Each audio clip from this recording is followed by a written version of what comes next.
梦中的女子扬起手想要抓住点什么，却撞到坚硬的壁板。她痛得倒吸一口凉气，猛地睁开眼。映入眼帘的是昏黄灯光下一片红艳艳的灯笼。等等，棺材！常欢惊得目瞪口呆，半天回不过神来。他感到头皮发麻，猛地坐起身，身下露出一片金光灿烂的物时，差点闪下他的狗眼。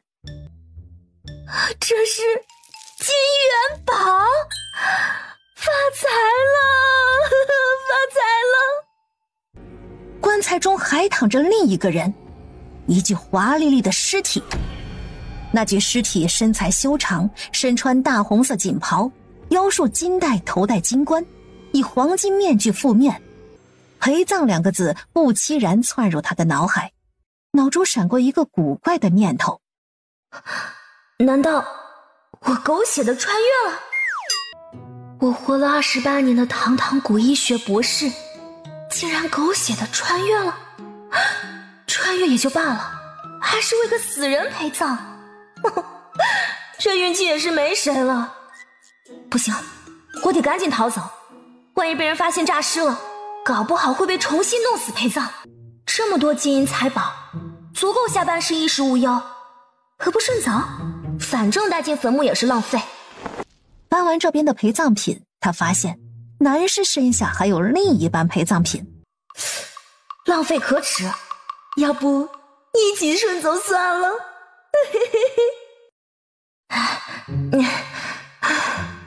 长得这么高，真是废棺材，难怪刚才挤得我没法动弹了。常欢盯着男尸的下巴，突然涌起强烈的好奇心。就看一眼。面具下露出一张精致立体、堪称完美的绝世神颜。他看上去至多20来岁，剑眉入鬓，五官俊美，睫毛纤长宛如蝶翼，眼底一点嫣红的桃花痣，配上线条分明的绝美下颌。绝世美男！我去，这也长得太好看了吧！没想到我陪葬的对象竟长得这么好看，早知道我就不活过来了。男人漂亮的唇瓣苍白中带着丝青紫，肌肤白里透着暗青。他下意识地一把抓住男人的手。毒素未达心脉，不会还没死透吧？难道只是假死的状态？不知能否抢救一下？但是似乎耽误得太久，不知还能不能救得过来啊？唉，看你长得这么好看的份上，我便死马当做活马医，暂且试一试，能否救过来，就看你的造化了。常欢瞥见美男发髻中有一只晶莹剔透的碧玉簪，就用这支玉簪试试，万一救活了，便让你将陪葬品送我当报酬。常欢撸起袖子，说干就干，3下5除2扒掉美男身上的衣袍，露出精壮健美的倒三角形身材，8块腹肌十分发达，穿衣显瘦，脱衣见肉，身材一流，容貌绝世，这乃极品也。果然单身久了，看见男士都忍不住心动。常欢啊常欢，你可真是丧心病狂。陪葬品如此丰厚，这家伙非富即贵，搞不好门口有侍卫把守。等我救活了他，便可以带着陪葬品光明正大离开。想象着以后奴仆成群的幸福生活，常欢心里美滋滋。他握着玉簪，对准美男手腕至小腹的经脉要穴浅浅扎入，速度极快，一气呵成。这到底是什么毒啊？气味竟如此奇特。东方玄烨在针扎般的疼痛中一时一点点清醒，虽然身子无法动弹，口不能言，他却能感知到外界的一切。喂，帅哥，醒醒，快醒醒，不会真的死了吧？不，本王还能再抢救一下的。难道气血至于心脉？要不做一下人工呼吸试试？人工呼吸？那又是什么酷刑？一只光滑细腻的小手轻轻捏住他的鼻子，接着2片温软弹滑贴上他的唇瓣，并开始有节奏地对他吹气。这便是人工呼吸？这女人恬不知耻，竟敢趁机轻薄我，真是不知廉耻，不知廉耻！想他活了25年，对男女之事向来洁癖，不但没娶王妃，连个通房都没有，他的初吻就这么没了，就这么没了。东方玄烨气血翻腾，拼尽全力挣扎，堵在心口的巨石突然一轻，呼吸一下子变得畅通无阻。愤然睁开眼，他便看见一个红衣少女趴在他半裸的胸膛与他亲吻。放肆！尔乃何人，竟敢对本王行不轨之事？本王？看来是条大肥鱼哦，声音还是个低音炮，听起来十分有磁性。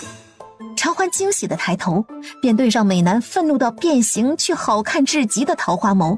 哼，这家伙怎能如此对待救命恩人？长欢心里一阵不快，顿时起了调戏之心。他恶作剧般亲向她的唇，并重重地咬了一口。你不知廉耻！傻王爷，这才是亲吻啊！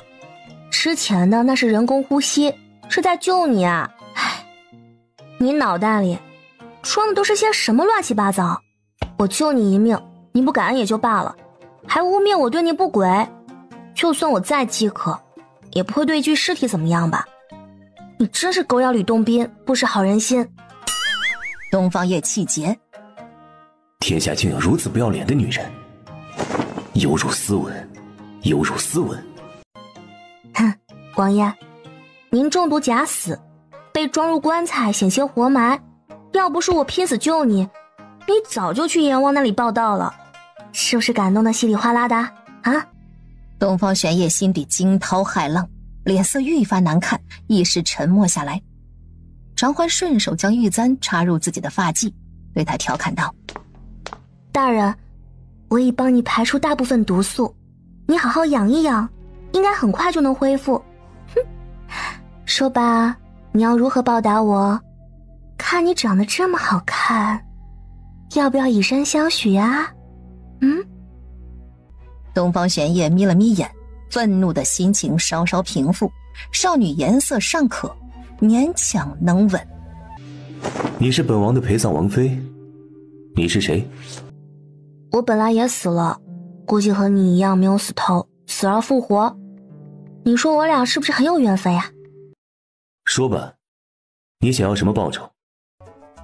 大人，我们虽然是陪葬夫妻，不过大家都未死透，这婚姻便算不得数。东方玄烨眼神幽冷，面色愈发警惕，难道这个女人另有所图？不过我救了大人一命，您报答我乃是天经地义之事，这棺材中的陪葬品不如都送给我当做报酬好了，此后我们俩不相欠，再无瓜葛，不知大人您意下如何？东方玄烨暗暗松了口气，却又隐隐有一丝失落。这么好的讹诈机会，他真的只选陪葬品？确定不是欲擒故纵？本王同意，这些陪葬品都是你的了。那我就不客气了，大人，待会儿记得擦洗一下伤口，再上点跌打损伤药，平时注意饮食清淡，很快您就可以健步如飞，祝您早日康复，福胎安康哟。大人，您笑起来真好看。您头上的金冠还要吗？一起送给我可好？这些东西啊，您留着也是晦气，不如都送给我算了。您看啊，我费了老大力气，才将您从阎王爷那里抢回来，没有功劳也有苦劳。呵呵。拿去吧，棺材要吗？紫檀木的老值钱了，一起送给你。大人，这棺材呢确实不错，可我扛不动，还是留给大人您以后享用吧。祝大人您长命百岁，早日康复，再见了。大胆窃贼，竟敢偷盗王爷陪葬品，拿命来！哗啦啦，包裹被宝剑劈开，金银财宝散落一地，砰的一声闷响，他狠狠地砸在东方玄烨身上。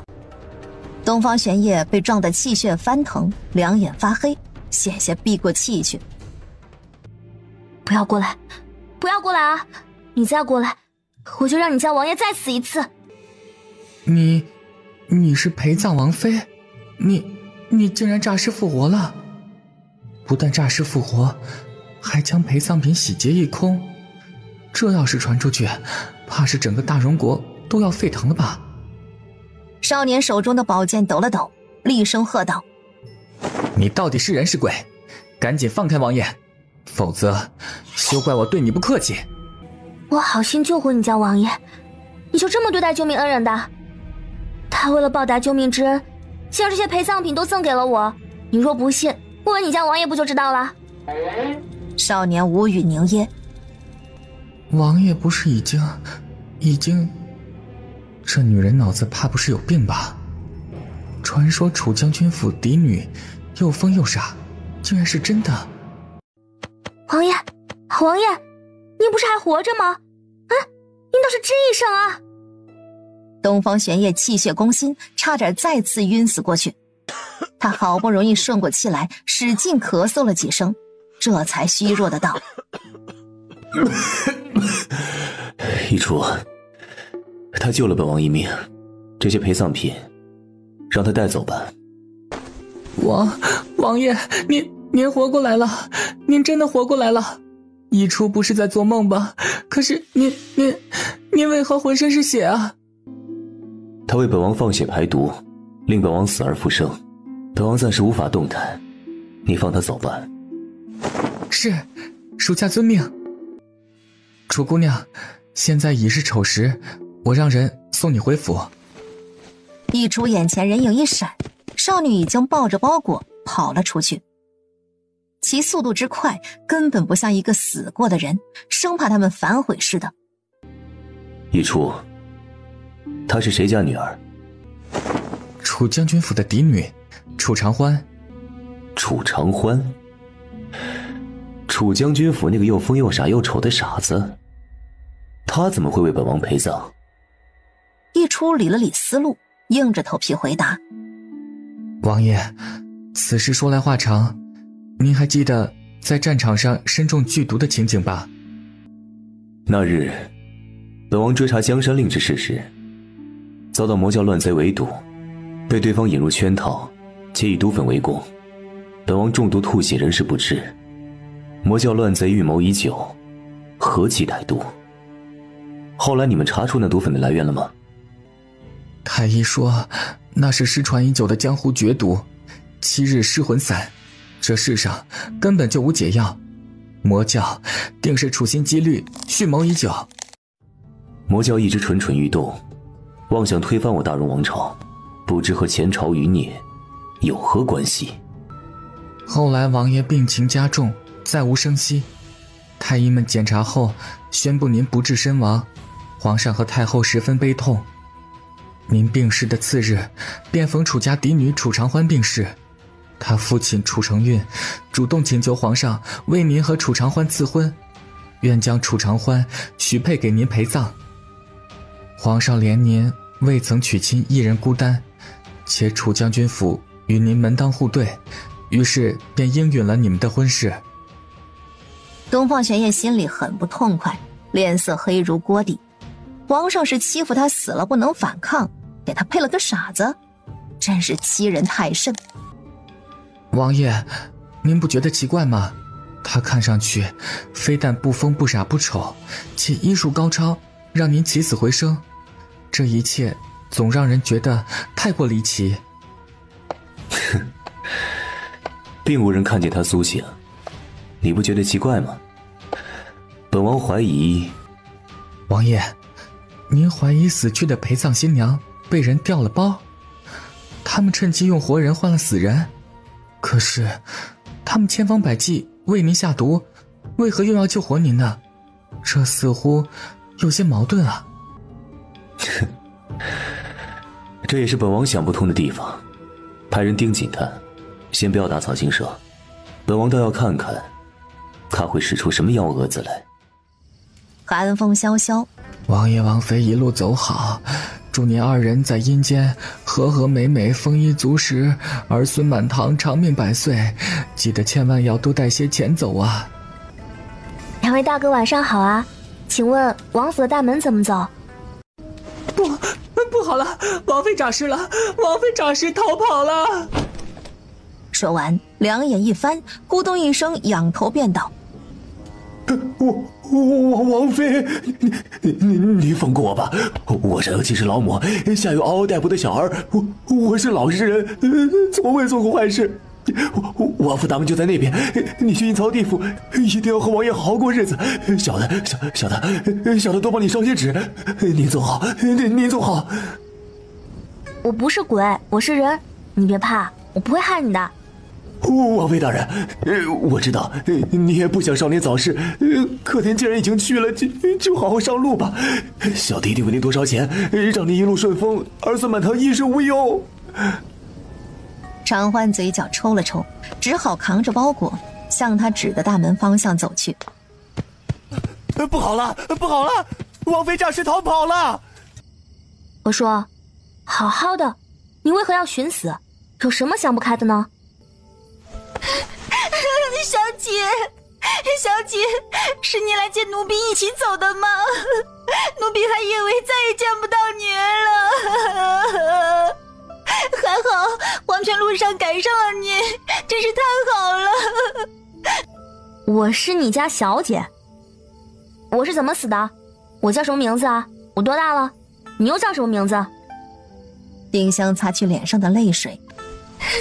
我可怜的小姐啊，奴婢知道你死的冤，您到了阴间，怎么还是记不住你的名字呢？万一走丢了可怎么办？长欢嘴角抽了抽。小姐，您叫楚长欢，是楚将军府的二小姐，也是楚将军府唯一的嫡女，今年15岁。奴婢是您的贴身丫鬟丁香啊，比您小1岁，这些您都不记得了吗？小姐，姑爷呢？姑爷为何不和您一起？您是不是自己贪玩，自己跑出来走丢了？这可怎么办呀？明日就要下葬，您走丢了可如何是好啊？姑爷。长欢愣了愣，才明白对方说的姑爷是谁。哎，丁香，你先听我说，是这样的，你家小姐呢，我没死，只是诈尸而已。小姐，诈尸？您到底是死了还是活着呀？当然没死，也不是诈尸了，是死而复活。我还顺手救活了病娇王爷，他将陪葬品呢送给我当做报酬，以后你便跟着你家小姐吃香的喝辣的，我养你好不好？可您已嫁给玄烨王爷，生是他的人，死是他的鬼，您这样私自离开，会被人戳脊梁骨的。您虽然只是为他陪葬，可那也是皇上金口玉言定的姻亲，您怎能随便离开呢？小姐，奴婢这就陪您回去吧。傻丫头，我既已复活，和王爷的姻亲便算不得数。再说，王爷不也还没死吗？你还没有告诉我，你好端端的为何要寻死？可是有人欺负了你？自从您去为玄烨王爷陪葬，孙夫人便要将奴婢许给隔壁70多岁的王老爷为妾，可他家中已有20几房小妾，奴婢誓死不从，被管家打了一顿，关在柴房不给饭吃。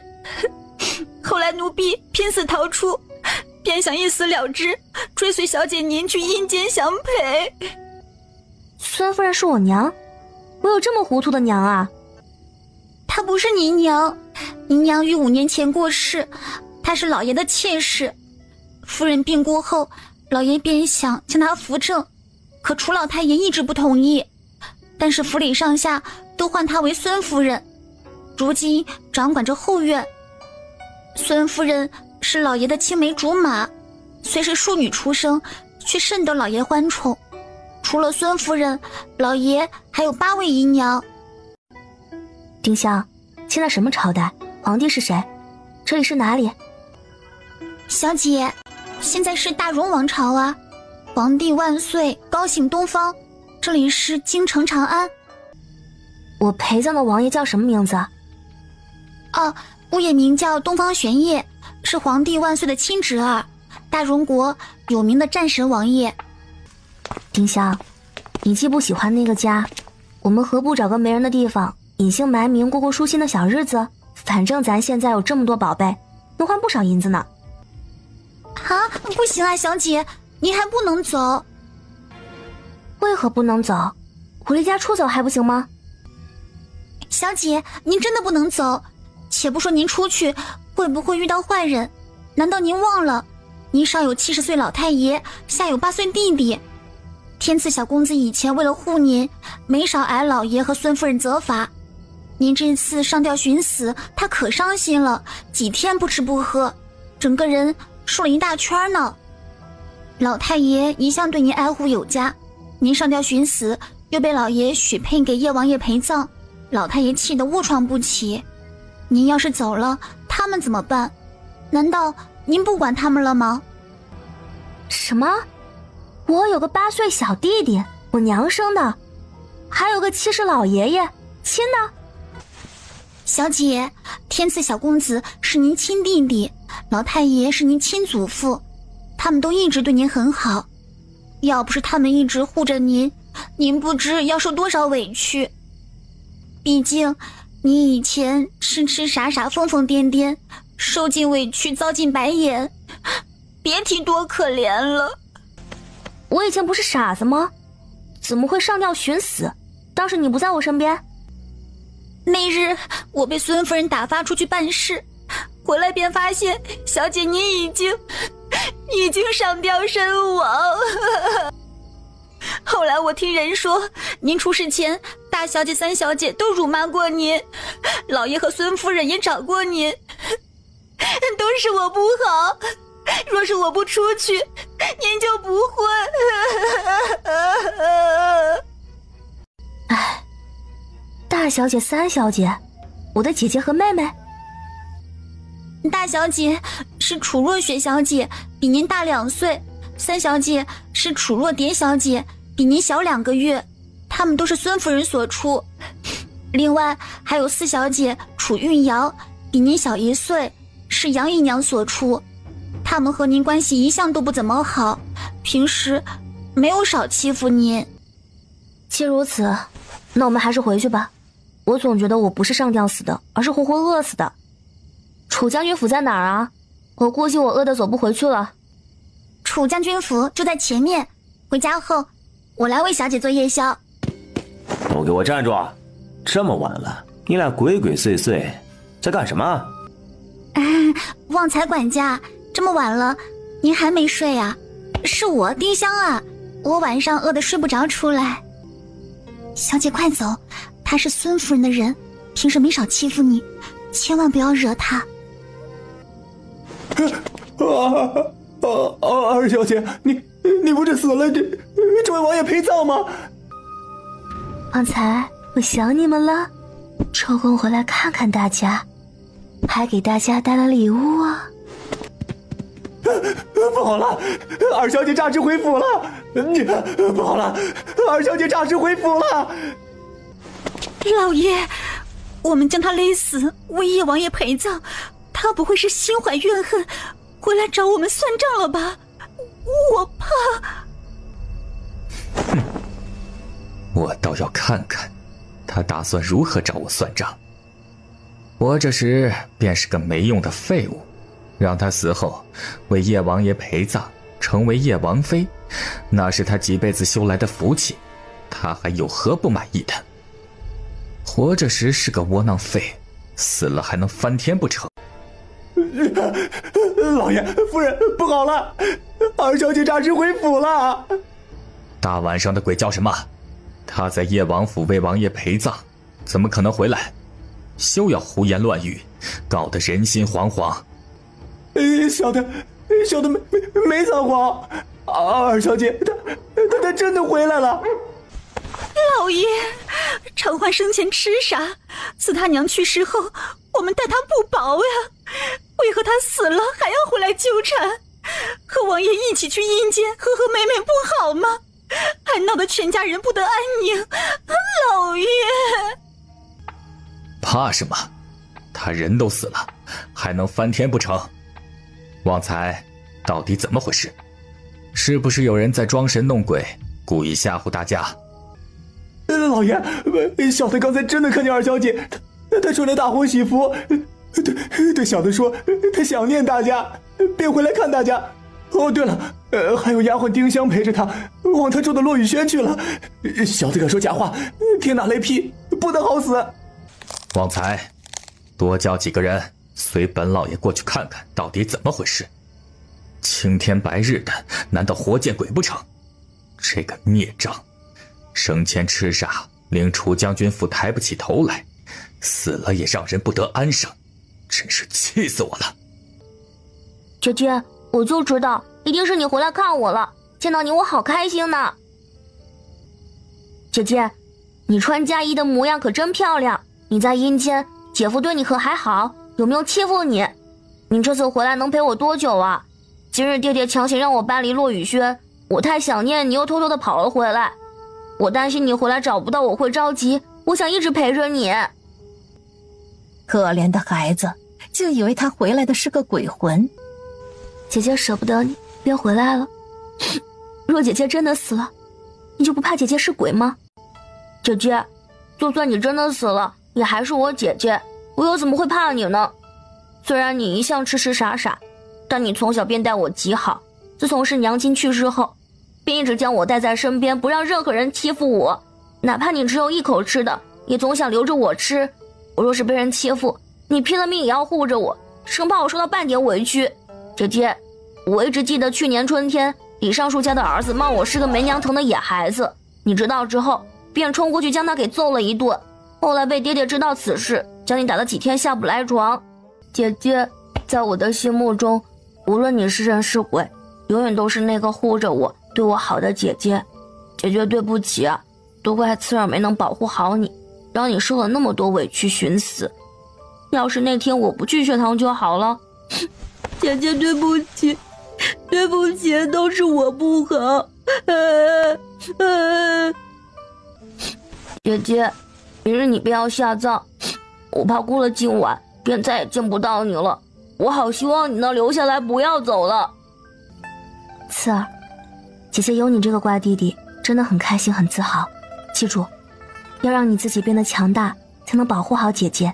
姐姐相信，你以后一定是个有所作为之人。其实，姐姐死而复活并没有死啊，姐姐会留下来一直陪着你，直到你长大，好不好？姐姐，你说的是真的吗？你再也不走了？你真的没有死，你还活着？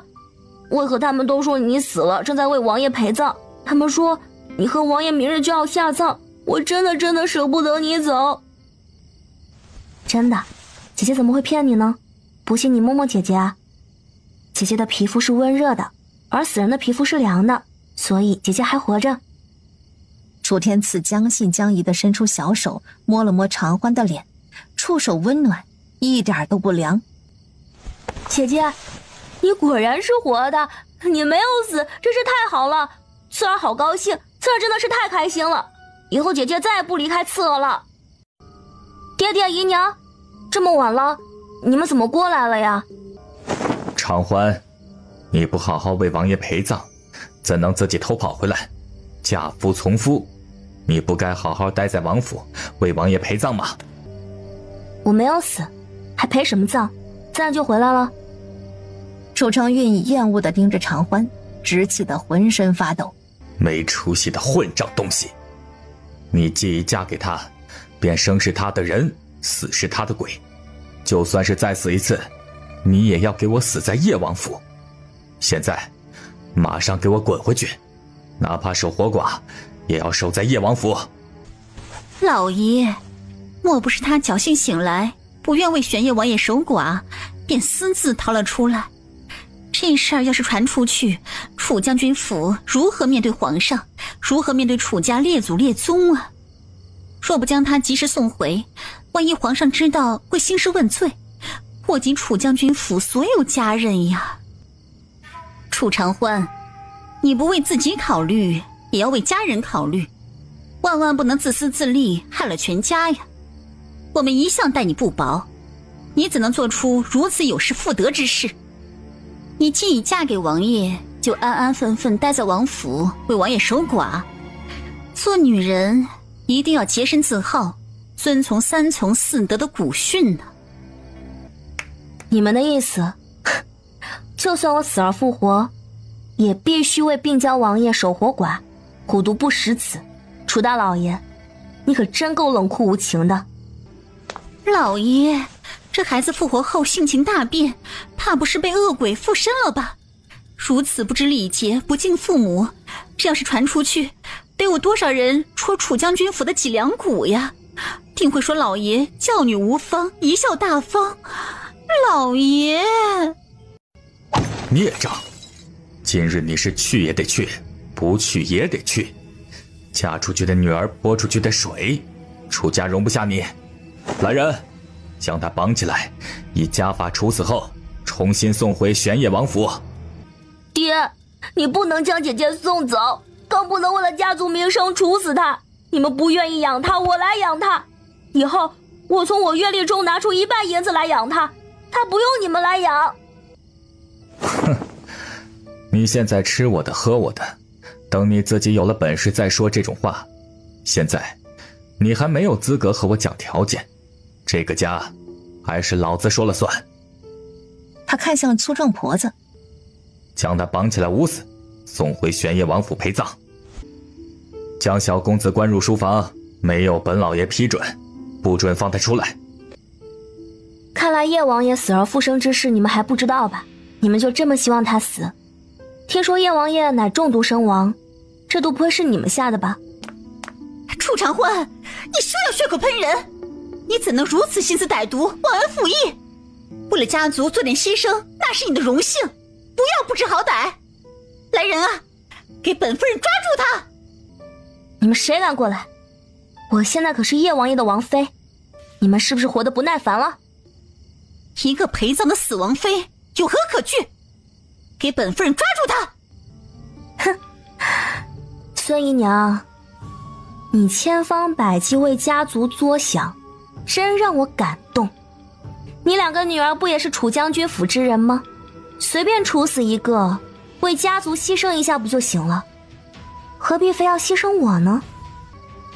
大逆不道的孽障，我今日便亲自处死你！爹爹，不要处死姐姐，求求你不要处死姐姐！楚大老爷，你看看这是什么？我让叶王爷死而复生，他便将这玉簪赠予我，当作信物，说是见到玉簪如见他本人。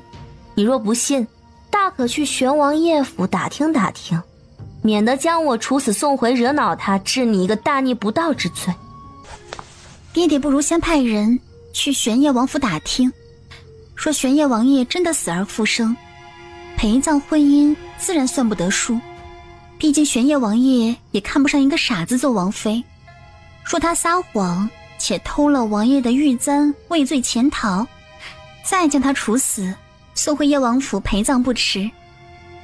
楚若雪这话说得滴水不漏，却用心险恶。姐姐真是貌美如花，心如蛇蝎啊，妹妹佩服得五体投地。姐姐莫不是想嫁给王爷当她的王妃吧？她一死而复生，你又有机会了，我看好你哦。你休要胡说，我没有。雪儿真是识大体的好孩子，就依雪儿所言，旺财，你马上去一趟叶王府。旺财领命而去。未经我允许，楚长欢不得踏出落雨轩半步。若玄烨王爷并未复活，便将他处死，送回王府陪葬。正在此时，孽畜！你千方百计算计自己的女儿，真是畜生不如！你怎么不去为叶王爷陪葬？爷爷，你终于来了！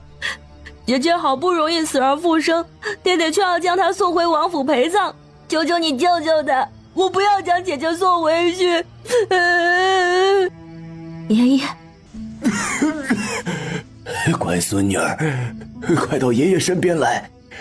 别人不疼你，自有爷爷疼你；别人嫌弃你，爷爷不嫌弃你。我老头子今日倒要看看，谁敢将你处死，送回叶王爷府陪葬。爹，大晚上的您怎么过来了？您不是身体不舒服吗？为何不好好休息呢？孽障！你还知道我是你爹？我还以为你是我爹呢！你竟敢趁我病重，将我的孙女儿许给别人陪葬？难道我堂堂楚将军府需要靠卖王女来攀附权贵，维持荣誉吗？我孙女儿大难不死，你竟让她去为了死人守活寡？天下有你这样狠心的畜生爹吗？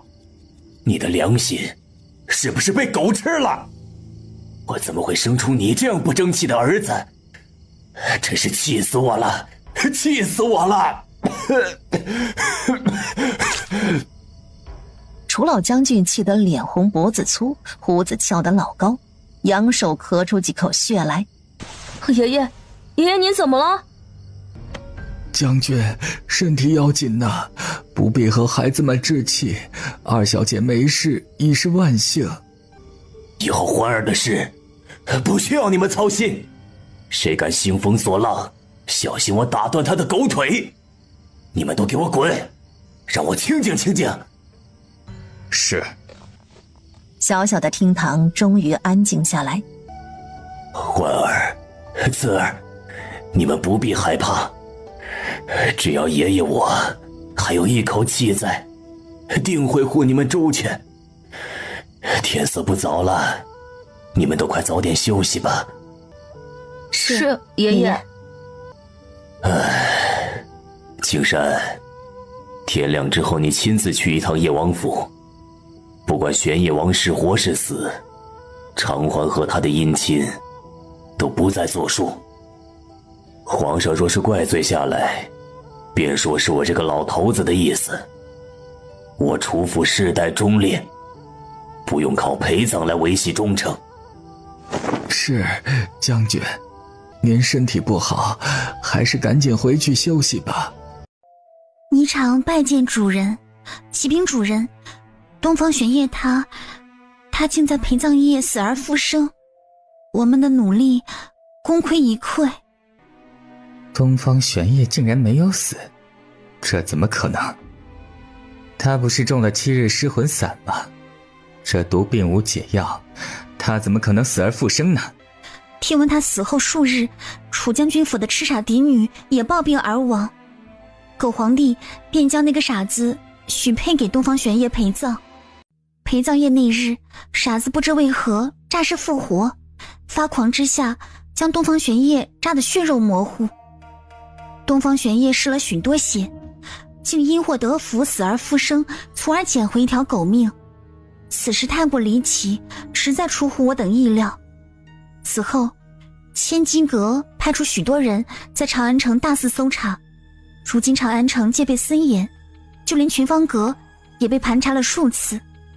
要不是群芳阁名义上乃是东方玄霄的产业，情况可能会更加糟糕。主人，我们现在该怎么办？是派人去刺杀叶王，还是等避过这阵风头再说？哼，他捡回来一条狗命嘛。哼，就算他侥幸捡回狗命又如何？还不是会成为四肢萎缩不能自理的废人，这比杀了他更让他痛苦吧。本尊倒要看看他还能蹦跶几日。哼，本尊受过的苦一定要让所有大荣国皇室的人都品尝一遍，让他们都尝一尝从天堂跌入地狱的滋味。主人，你一定会成功的，一定会的。咱们苦心经营这许多年，为的不就是胜利的那一天吗？狗皇帝并无子嗣，旁支王业中，便是他的也只有东方玄烨是我等劲敌。如今东方玄烨已废，大荣覆灭指日可待。只要主人找到江山令，光复我紫阳之伟业，胜利在望。霓裳先恭喜主人，贺喜主人，祝主人早日得到这万里江山。哼，暂且不必轻举妄动，先观望几日再说。若有必要，本尊将亲自去王府查探。是，主人。恭喜王爷，贺喜王爷！王爷所中剧毒却已基本排出，实乃不幸中的万幸啊！只是余毒未清，导致王爷身体麻木，肌肉无力，甚至会逐渐萎缩。此毒乃世上绝毒7日失魂散，老朽羞愧，暂无解毒之法。但是老朽保证，回去后一定潜心研究，争取早日为王爷配出解毒方案来。等你配出解毒药方，估计王爷坟头的草都绿了好几回了。那个傻子不是说过，王爷已排除大部分毒素，将养几日就能站起来吗？为何宋太医说的如此严重啊？哎呦，宋老大人，连您也无法医治啊！那王爷以后岂不是……哎呀，我的战神王爷呀，以后大荣国可怎么办哟？此毒会影响身体机能，导致四肢麻木无力，王爷以后恐怕会永远瘫痪在床了呀！我的老天爷呀，你怎能如此对待我大荣国的战神呢？天理何在？天理何在啊！辛苦来总管替王爷向皇上禀告，因王爷病重在床，不知何时能站起来，希望不要再有人前来打扰。在下定会广招天下郎中寻找解药，尽心尽力为治病，争取让他早日康复。咱家晓得，此番回宫啊，定会将实际情况详详细细地报告给皇上。王爷您安心养病，不要担心朝堂之事，皇上定会想办法帮王爷寻找解药的。咱家这边回去了，王爷您好好休息啊。此后，大荣国昭告天下，只要能帮王爷治好病，赏金10万两白银。大荣国的皇宫中，母妃，发生大事了！何事让你如此激动？母妃，叶哥哥死而复生了！江贵妃娇躯一抖。什么？东方玄烨死而复生？他今日不是要下葬吗？这怎么可能？你听谁说的？您怎么比我还激动啊？昭华，到底怎么回事？赶紧告诉母妃。昨夜为叶哥哥陪葬的楚将军府傻女楚长欢死而复生，据说发狂之下将叶哥哥扎得浑身是血。母妃，您猜怎么着？叶哥哥因此排出毒素活了过来。今日一大早，义初大人便赶到皇宫，向父皇禀明了此事。父皇又惊又喜，随即派了来福和宋太医过去确认，发现果有其事。不过听说叶哥哥毒素尚未排尽，可能会终身瘫痪。不过只要没死就有希望，母妃您说是不是？太好了，叶哥哥终于活过来了，我这就去看望叶哥哥。娘娘，叶王死而复生，我们该怎么办？他还真是命硬啊，这都让他死不了，还能怎么办？今晚你想办法去送个信。是。当日傍晚，母妃，我好心去看叶哥哥，他却连门都不让我进，说是需要静养，细绝一切探视，害得我白跑一趟。也许他瘫痪在床，不便见客。昭华，母妃给你的药丸吃完了吗？哎呀，我差点忘了，您给我的药丸昨日刚刚吃完。母妃，您为我配的药丸真是不错，服用后不但精力充沛，且肌肤娇嫩白皙，我感觉自己每天都容光焕发，精神饱满。母妃，您对我真是太好了。记得每日服用1粒，不可多服，万万不可停用。母妃，前日我去找玄阳哥哥玩，被他父王朝瑶王训斥了一顿，说我广受面首，不守妇道。母妃，父王后宫佳丽3000，难道我养几个面首都不行吗？我儿以后乃是大荣国女皇，贵不可言，你做什么都是正确的。母妃，我发现自从您3年前病愈后，便对我越来越好了。小姐，您睡醒了吗？饿不饿？您已经睡了3日3夜了。叶王府又来人了。叶王府？什么叶王府啊？就是您为叶王陪葬的地方，叶王爷的王府啊。老太爷已经帮您去退了姻亲，从此你和玄叶王爷之间再无瓜葛。我带回来的金银财宝呢？你放在何处了？病娇王不会反悔，派人来抢回那些东西吧？小姐，那些东西我已藏在后面厨房的地窖里了，谁也抢不走。小姐，昨日叶王府的人来了2趟，今日上午又来了，现在还在府上等您醒来，说是玄叶王爷情况不大好，还说您已经拿了报酬，就要将他治好，不能半途而废。你放心，你家小姐怎么会招摇撞骗呢？最多只是漫天要价，宰宰肥羊。病娇王不是很有钱吗？哼，你就等着给你家小姐发家致富，吃香的喝辣的吧。老太爷前晚回去后便不大好，听说又吐血了。您虽然带回一大堆陪葬品，可那些东西太过惹眼，奴婢怕引起别人猜疑，等过了这阵风头才能用。您诈尸复活后，外面传得沸沸扬扬，说什么的都有。流言蜚语而已，理他做什么？爷爷住在何处？你陪我过去看看。小姐，叶王府的人怎么办啊？肯定先去看爷爷呀，爷爷才是我的亲人，那病娇是死是活，和我又有什么关系啊？赶紧走吧，我去为爷爷诊断一下。两人正说着话，一瘦一胖2个小丫鬟大摇大摆地从门外径直闯了进来。秋菊、冬梅，你们被孙夫人从小姐这边调走，不好好守在夫人身边，不来这边干什么？不管怎样，小姐以前可是待你们不薄，求求你们不要为难小姐。小姐，您还好吗？前几日奴婢听说你奴婢难过了好久，如今你没事，奴婢便也放心了。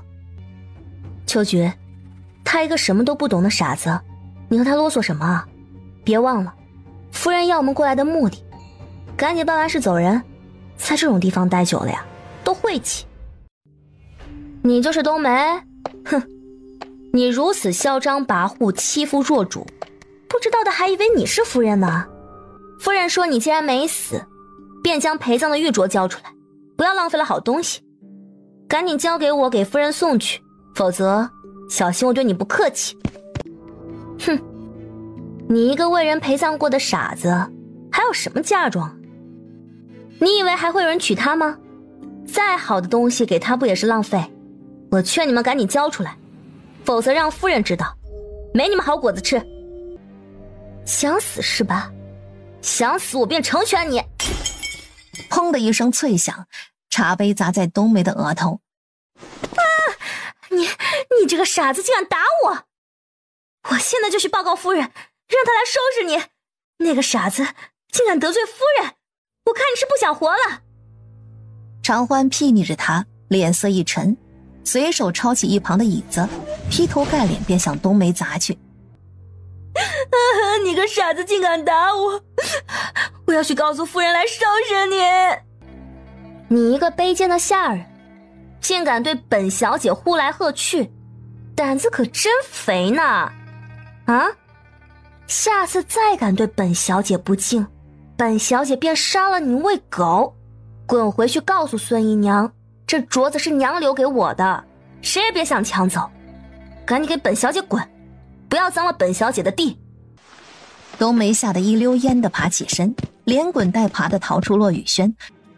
小姐，您得罪了孙夫人，恐怕她会来找您麻烦，您一定要多加注意呀。小姐，您得罪了冬梅，也就得罪了孙夫人，她本就处处找您不是，这次恐怕更不会放过您。我们赶紧去老太爷那里躲一躲，先避过风头再说吧。老太爷一向护着您，一定不会让二夫人欺负您的。有什么好怕的？哼，我倒要看看他将如何收拾我。这镯子你先拿去和陪葬品放在一起，免得贼看到了惦记。放好了，咱们去看看爷爷。呀，我说这是哪来的乞丐呢？原来是二傻呀。二傻，你穿得如此寒碜，这是要去要饭呢，还是要去乞讨呢？你不去阴曹地府跟着玄烨王爷吃香的喝辣的，留在这儿丢人现眼吗？这是哪里跑出来的疯狗，一大早乱吠乱叫，着实令人厌烦。好狗不挡道，赶紧滚，否则别怪我不客气啊。二傻子，你说什么？你竟敢骂我是狗？几天没收拾你，皮痒了是吧？楚若蝶撸起袖子，率先向长欢扑上来。长欢脸上闪过一丝冰冷的寒意，电光火石之间，他疾步侧身躲过他的攻击，同时一把捏住他的手腕，一拉一带，另一只手捏拳击向他的脸。二傻子，你竟敢打我！我要去告诉爹娘！打死他，快打死他！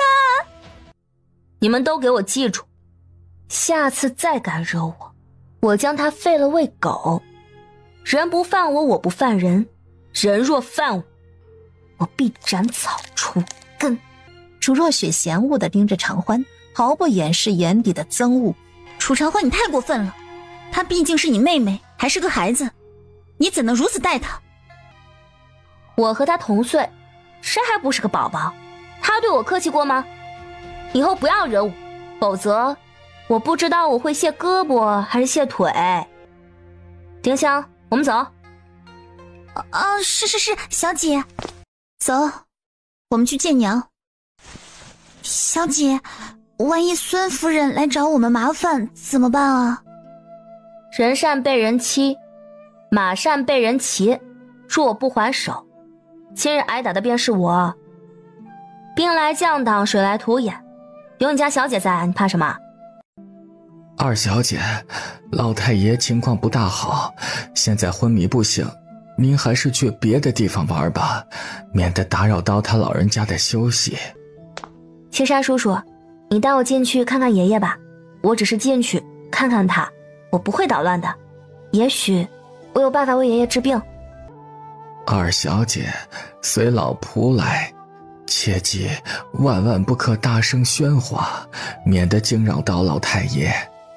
太医说老太爷时日已经不多了。青山叔叔，爷爷这样低烧有多久了？断断续续，大概有小半年了。爷爷关节疼痛呢？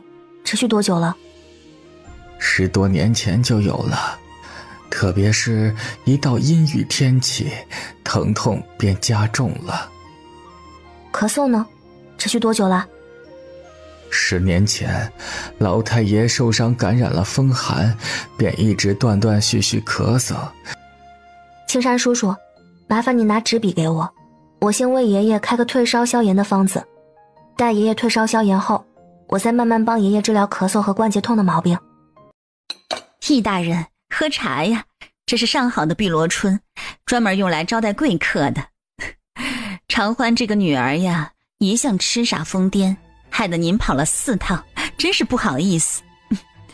不过若说知晓医理，我家大女儿若雪对医理倒是颇有心得，且性情柔顺温婉，琴棋书画样样精通，容貌在长安城也算是数一数二的。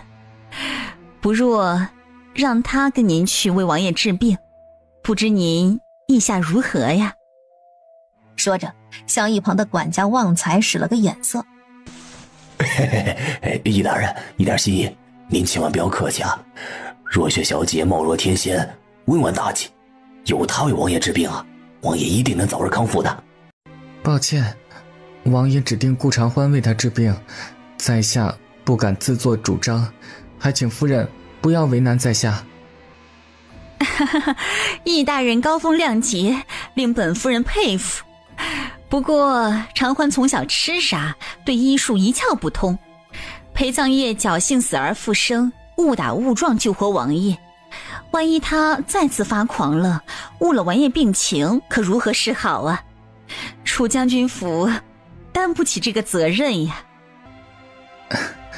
夫人不必担心，王爷有令，只要顾长欢愿为王爷治病，一切后果均由王爷承担，不会怪罪楚将军府。门口突然跌跌撞撞冲进来一个血人。夫人，二小姐不但不愿归还手镯，还发狂，将奴婢打得头破血流。要不是奴婢跑得快，奴婢就没命了。夫人，你一定要为奴婢做主啊！哎呀，娘，你快为女儿做主啊！女儿被二傻打得好惨啊！他竟把你二人打成这般模样，他人现在在何处？长欢不小心将妹妹打伤，去了爷爷那里。这个逆子不但痴傻，还时不时的发狂。真要去了叶王府，那不是为王爷治病，而是去要王爷的命啊！我怎能让他去王府呢？易大人呀，无论如何我都不同意让他去为王爷治病，这个后果我承担不起呀。易大人，若雪对医术略懂皮毛，愿随易大人去为王爷治病，还请易大人不要推辞。易大人，王爷耽误不得，还是让若雪随您回去吧。若雪曾涉猎诸多医术，她一直都在为老太爷调理身体呢。易大人，病娇王爷怎样了？大胆狗东西，竟敢冒犯王爷，残害家仆，殴打妹妹！来人，给本夫人将他关进柴房饿上3日，未经本夫人允许，不准放他出来。王爷只有我能救，我倒要看看你们谁敢绑我。王爷若是有个3长2短，你们承担得起这个责任吗？旺财管家是你吗？还是孙姨娘你？还是我的好姐姐你啊？你这个孽障！娘，长欢妹妹还小，有一向痴傻，行为粗鄙，情有可原，还请娘亲不要气坏了身子，让爹爹和女儿担心。旺财，快将妹妹扶下去休息，她大病初愈，性情狂躁，不能伤了易大人。哟，我的好姐姐，你还真为妹妹着想呢，谢谢你啊！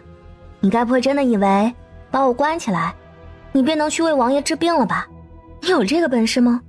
你倒是说一说，王爷都有哪些症状，需要如何治疗？妹妹，难道你知道如何为王爷治病？万一治疗不好，王爷怪罪下来，牵连楚将军府，你担得起这个责任吗？妹妹，你千万不可骄纵任性，惹是生非啊！来，不要任性了，要听娘的话。易大人，王爷是不是四肢麻木，无法动弹啊？是。是不是偶尔咳嗽，还会呕出紫色的血块？楚姑娘，您怎么了解得如此清楚啊？王爷果然没有看错人。您快随我去王府，王爷吩咐过，您有什么条件都可以当面和他提出来，只要能为他治病，一切都好说。易大人，可是……哼，难道你想阻止王爷治病？后果你承担得起吗？臣妇不敢。王爷，楚姑娘来了。你来了，麻烦你了。不麻烦，能为王爷治病，乃是小女子的荣幸。麻烦易大人将王爷扶着坐起来，我马上为王爷检查身体。一初，扶本王起来。一初小心地扶着东方玄烨坐起身。不过，王爷，小女子有句话，不知当讲不当讲。你有什么要求，尽管提。王爷，呵呵，咱丑话说在前头啊，我治病救人呢是要收费的，至于收多少，要看病人的病情。像王爷您这种疑难杂症，收费呢则稍微有那么一点小贵。另外，为您治疗前需先付5成定金，您若考虑清楚了，咱们这就开始望闻问切，该如何治便如何治。您若不同意，小女子这就走人，王爷另请高明。不知王爷您意下如何？诊金好说，只要能治好本王的病，你开个价。不过，本王也将丑话说在前头，若能治好本王，银子1分不少；若治不好本王，你去退回本王已付定金，且退回那些陪葬品。什么？陪葬品要退给你啊？陪葬品你不是已经送给我了吗？怎么能够出尔反尔，说话不算数？想钱想疯了吧？东方玄烨不为所动，傲娇的冷哼。那好吧，算你狠。您这病啊，治好呢，共要20万两白银，定金10万两。烦请王爷今日先交给我带走，余下的10万两呢，等我治好王爷再付也不迟。什么？20万两白银？这也太丧心病狂了吧！和抢劫有什么区别啊？长安城的于神医每次出诊费也才5两银子，你简直是漫天要价，狮子大开口，做人不能太缺德啊！于神医不是治不好王爷吗？他如何能够跟我比呢？再说，王爷的命自然比老百姓的命更加金贵，可谓无价之宝，国之栋梁也不为过。试问天下又有几个玄烨王爷呢？他一直被模仿，从未被超越，乃是我大荣国的不可缺少的人才啊！你说的还真有几分道理。一初，拿10万两银票给他。一初虽然气愤，但还是乖乖地从柜子里取出10万两银票。王爷，现在我要开始为您诊断，并会给出治疗方案。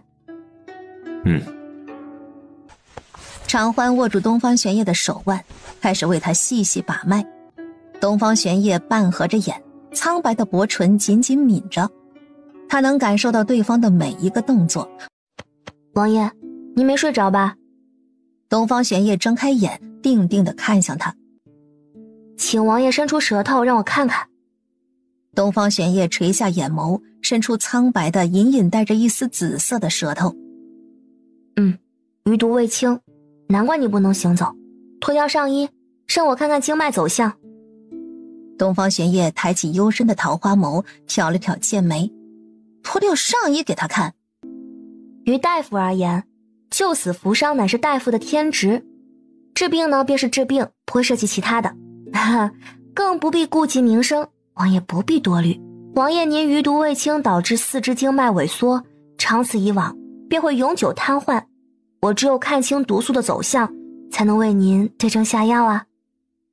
东方玄烨给一初递了个眼色，一初急忙上前帮他褪去上身的衣袍，露出其精壮结实、阳光健美的上半身，8块腹肌分外发达。长欢目光灼灼，正大光明地欣赏美男完美的身材。他突然感到鼻子一热，2股暖流从鼻孔喷涌而出。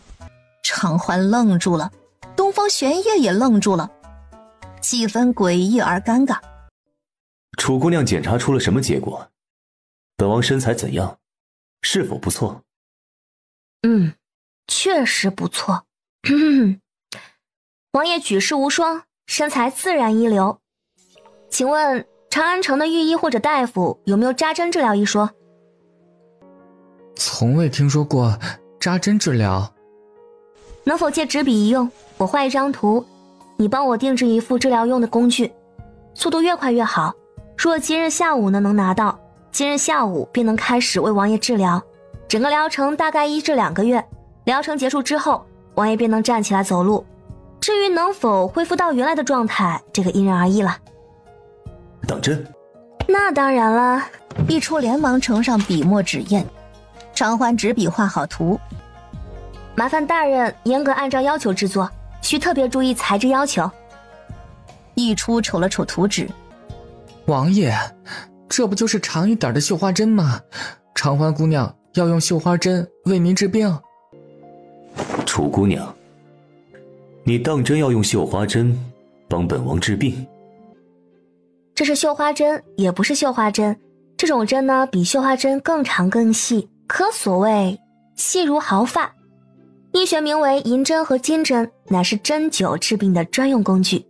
王爷您呢，因中毒而导致的经络萎缩，身体绵软，四肢沉重，只有使用针灸及中药慢慢调理，方能逐渐恢复，否则终身瘫痪，且不可逆转。一出，尽快让人去定所。是。易大人，麻烦你将王爷用的药方拿给我看看，我要重新为王爷配药。姑娘不必客气，以后叫我一出就好。这些都是皇宫御医及长安城的于神医根据王爷病情定的处方。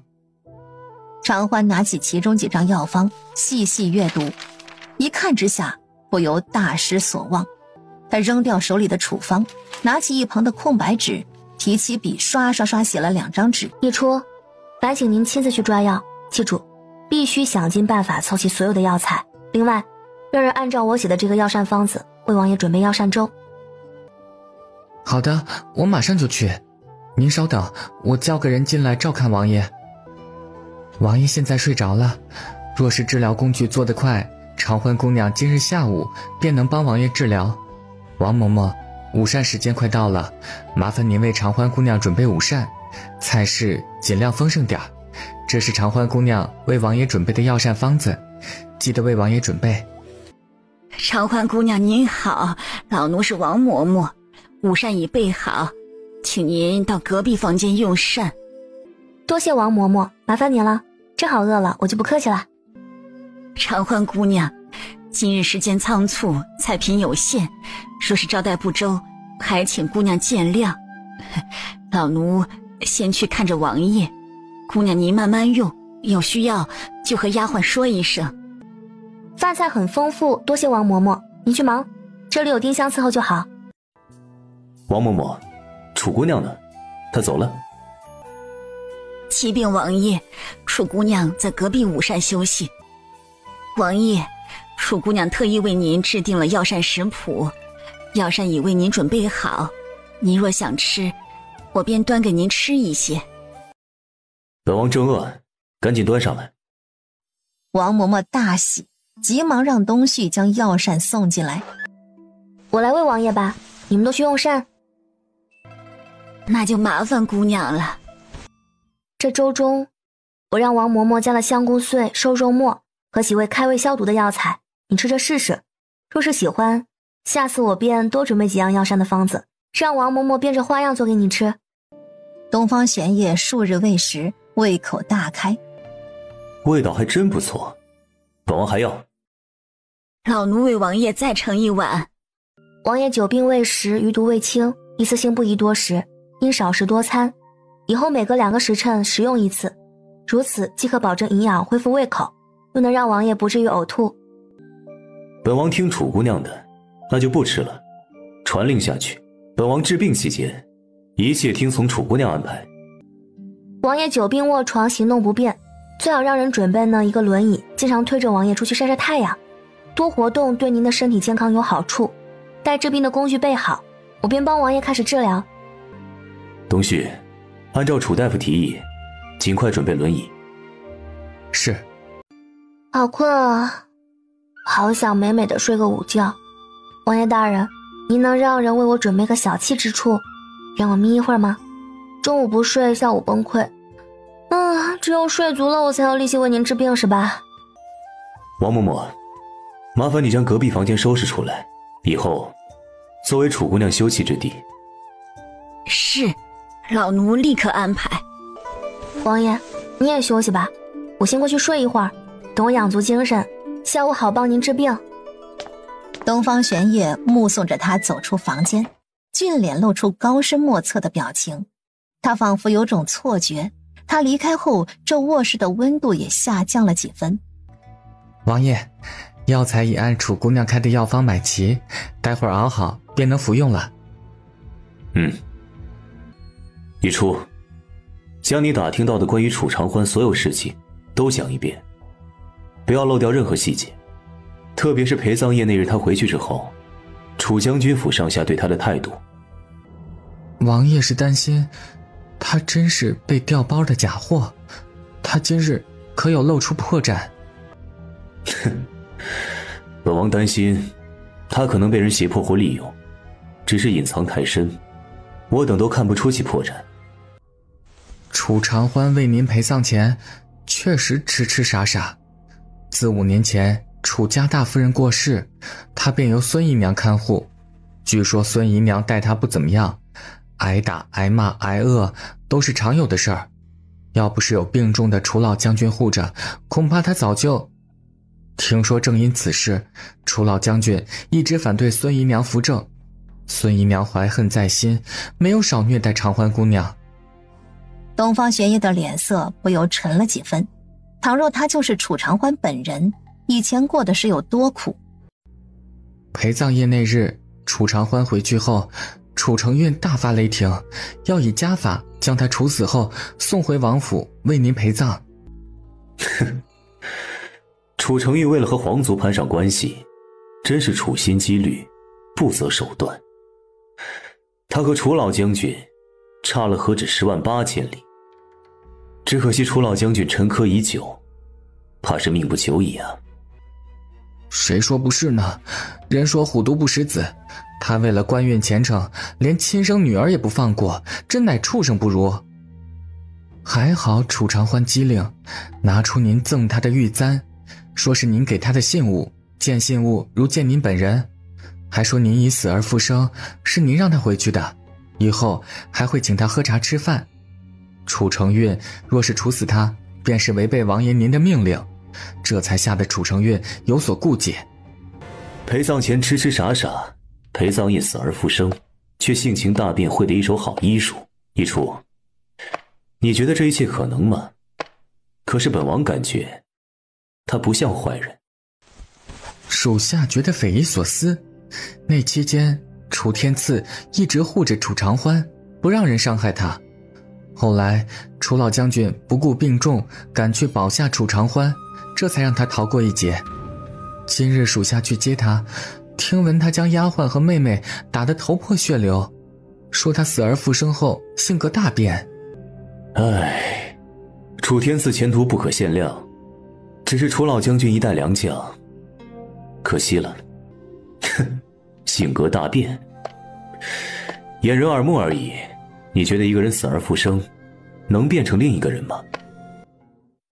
王爷，您是说他的柔弱清纯都是装的？万一他伤害到您，可如何是好啊？本王就怕他不装，他到底何时才会露出狐狸尾巴？本王很是期待呢。你叫什么名字呀？禀王爷大人醒了吗？奴婢名叫小荷，王爷醒来后有点不舒服，奴婢这就带您过去。我问你啊，你家王爷为何没有姬妾啊？奴婢不知。这么说来，你家王爷身体有问题，否则怎么会连个洞房丫头都没有？长欢姑娘，您终于睡醒了。王爷刚才又吐了血，肚子痛得厉害呀。王嬷嬷，王爷服过药了吗？药熬好了，可是王爷一喝就吐，怎么也喝不进去呀。一喝就吐，那怎么行啊？那个药便是解毒的良药，不喝没有办法解毒啊。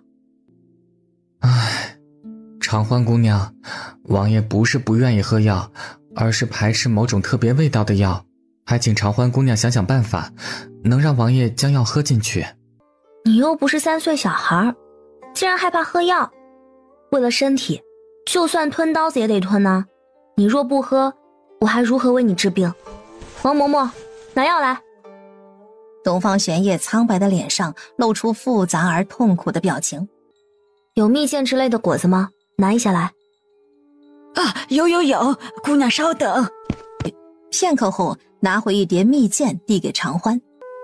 姑娘，王爷不是不喜喝药，而是对某些气味的药汁过敏，一喝便会呕吐肚痛，这不是他的错呀。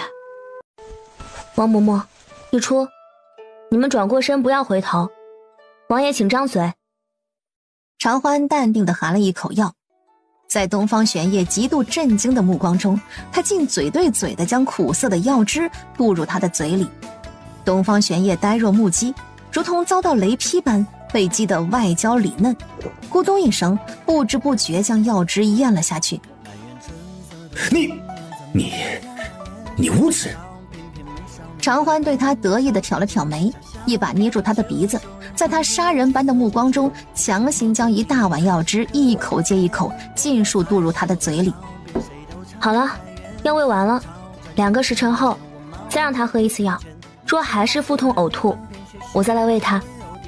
以后不准你这样给别人喂药，除了本王。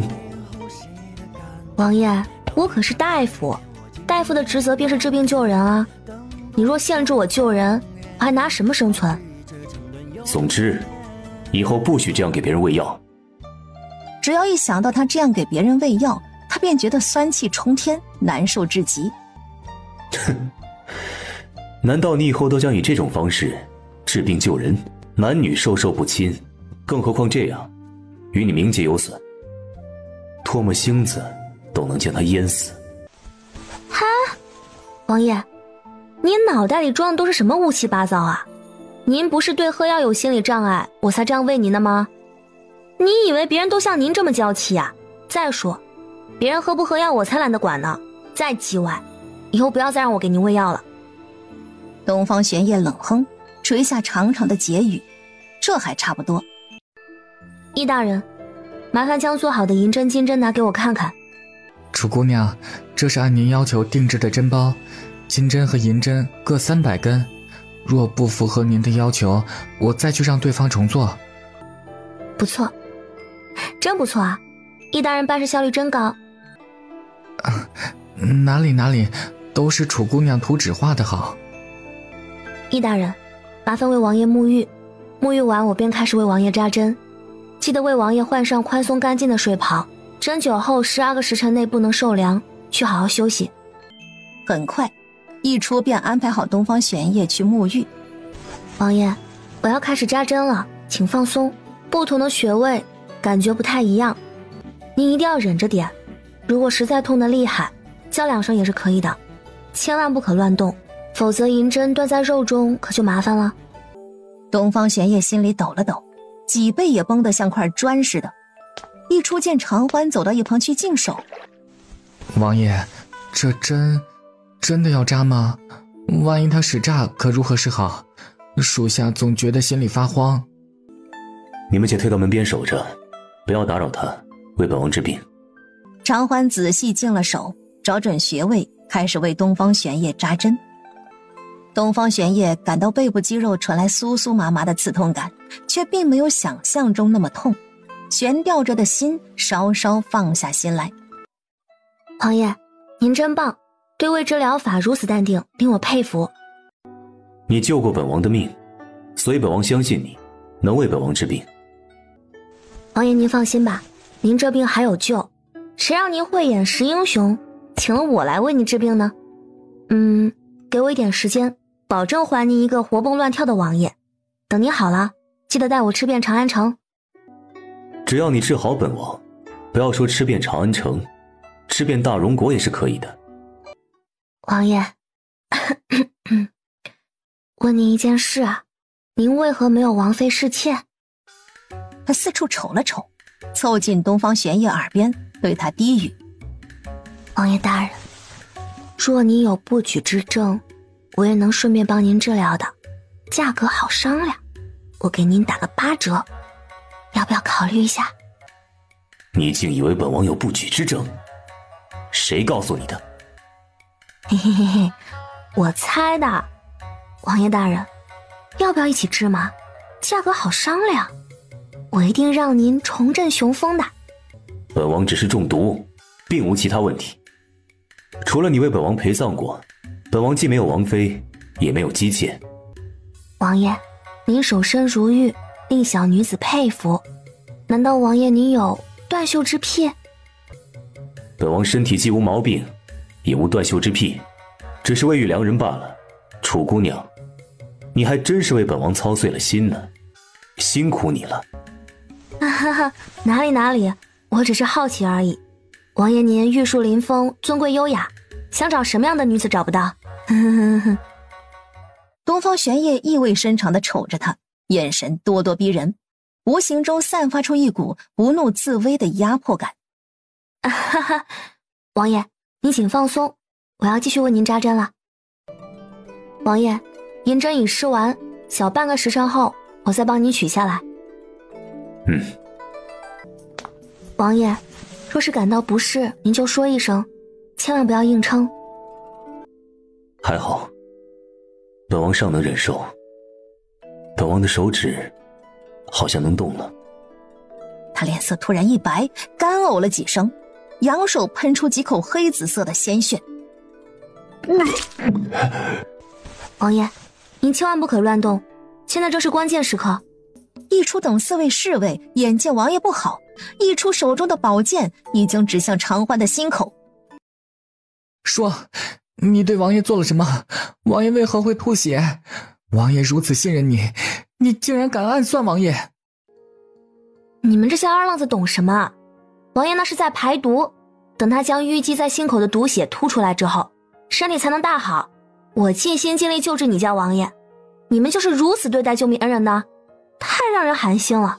再这样对我可撂挑子不管了啊！已出，不得无礼。本王吐完血，感觉好多了，你们都退下。如风突然惊喜地瞪大眼睛，指着东方玄烨惊呼：王爷，您的头能抬起来了，您的头能抬起来了！啊，本王的头真的能抬起来了，手指也能动了。长欢姑娘真乃神医，本王吐完血，心口也不堵了，呼吸也顺畅了。这针灸术的效果果真神奇。楚姑娘，刚才多有得罪，是在下鲁莽了。时辰已到，我要为王爷取针，你们先回避一下。另外，送坛烈酒来。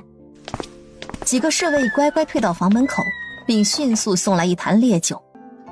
王爷，我马上为您取针，若是疼痛，请忍着点，千万不可乱动。有劳长欢姑娘。王爷不必客气，拿人钱财替人消灾，谁让您请我当您的大夫呢？还有，您叫我长欢就好，姑娘的叫得太麻烦了。叫他长欢吗？王爷，您感觉如何？伤口痛不痛？还好，不怎么痛。那就好，我继续为您取针。长欢取完所有的针。易大人，王爷的治疗周期暂定为15日，每日一次针疗。15日之后，我再视情况制定下一步治疗方案。明日下午我再过来。针疗前记得先为王爷沐浴，另外针灸完注意保暖，不能着凉受冻，坚持喝药吃药膳。针灸后约12个时辰方能洗澡沐浴。天色已晚，长欢姑娘不如用完晚膳再回将军府。王爷，晚膳已备好，这便请长欢姑娘过去用膳。如此，长欢谢过王爷大人。正在此时，东旭进来禀报：王爷，天赐小公子来了，说是来接姐姐回家。天赐，那个肉包子便宜弟弟，早不来晚不来，偏要这时候来。唉，我弟弟呢？他人在哪儿？天赐小公子就在门外，说是想顺便看望一下王爷。请天赐小公子进来。国子监学子楚天赐拜见王爷，祝王爷早日康复，福泰安康。听闻姐姐在王爷府上，天赐特来接姐姐回家，还请王爷准许。不必客气，你姐姐在为本王治病，你们在王府用完晚膳再走不迟。如此，天赐便谢过王爷。姐姐今天身体如何？还有没有难受？姐姐没事，这不活蹦乱跳的，次儿，王爷为我们备了晚膳，我们一起用完晚膳再回去。两人亲密地牵着手，一路上说说笑笑。你想说什么？属下总觉得楚长欢不像奸细，奸细咱们见过的没有1000也有800，一个个贼眉鼠目、老奸巨猾的。可是长欢姑娘目光清澈，举止磊落，真无半点奸细的城府。若真的楚长欢已死，如今的楚长欢是假冒之人，为何楚天子看不出来？哼，正因如此，本王才觉得此事有蹊跷。奸细的脸上并不会刻上我是奸细2字。若他真是奸细，在日常行事中不露任何马脚，那才是最可怕的。若他不是奸细，东方玄烨顿了顿，疑惑的道：他死而复生，性格大变，你相信傻子会变天才吗？哼，他都不急，你我急什么？真的假不了，假的真不了，是假的就会露出马脚，他不是还要继续为本王治病吗？看看他将来如何表现，其实也蛮有意思的。长欢姑娘，你医术那么高强，做什么不好，可千万不要做奸细啊。天色阴沉沉的，似有风雨欲来的压抑感。姐姐，爹爹正在气头上，你千万不可顶撞他，凡事认个错就行了。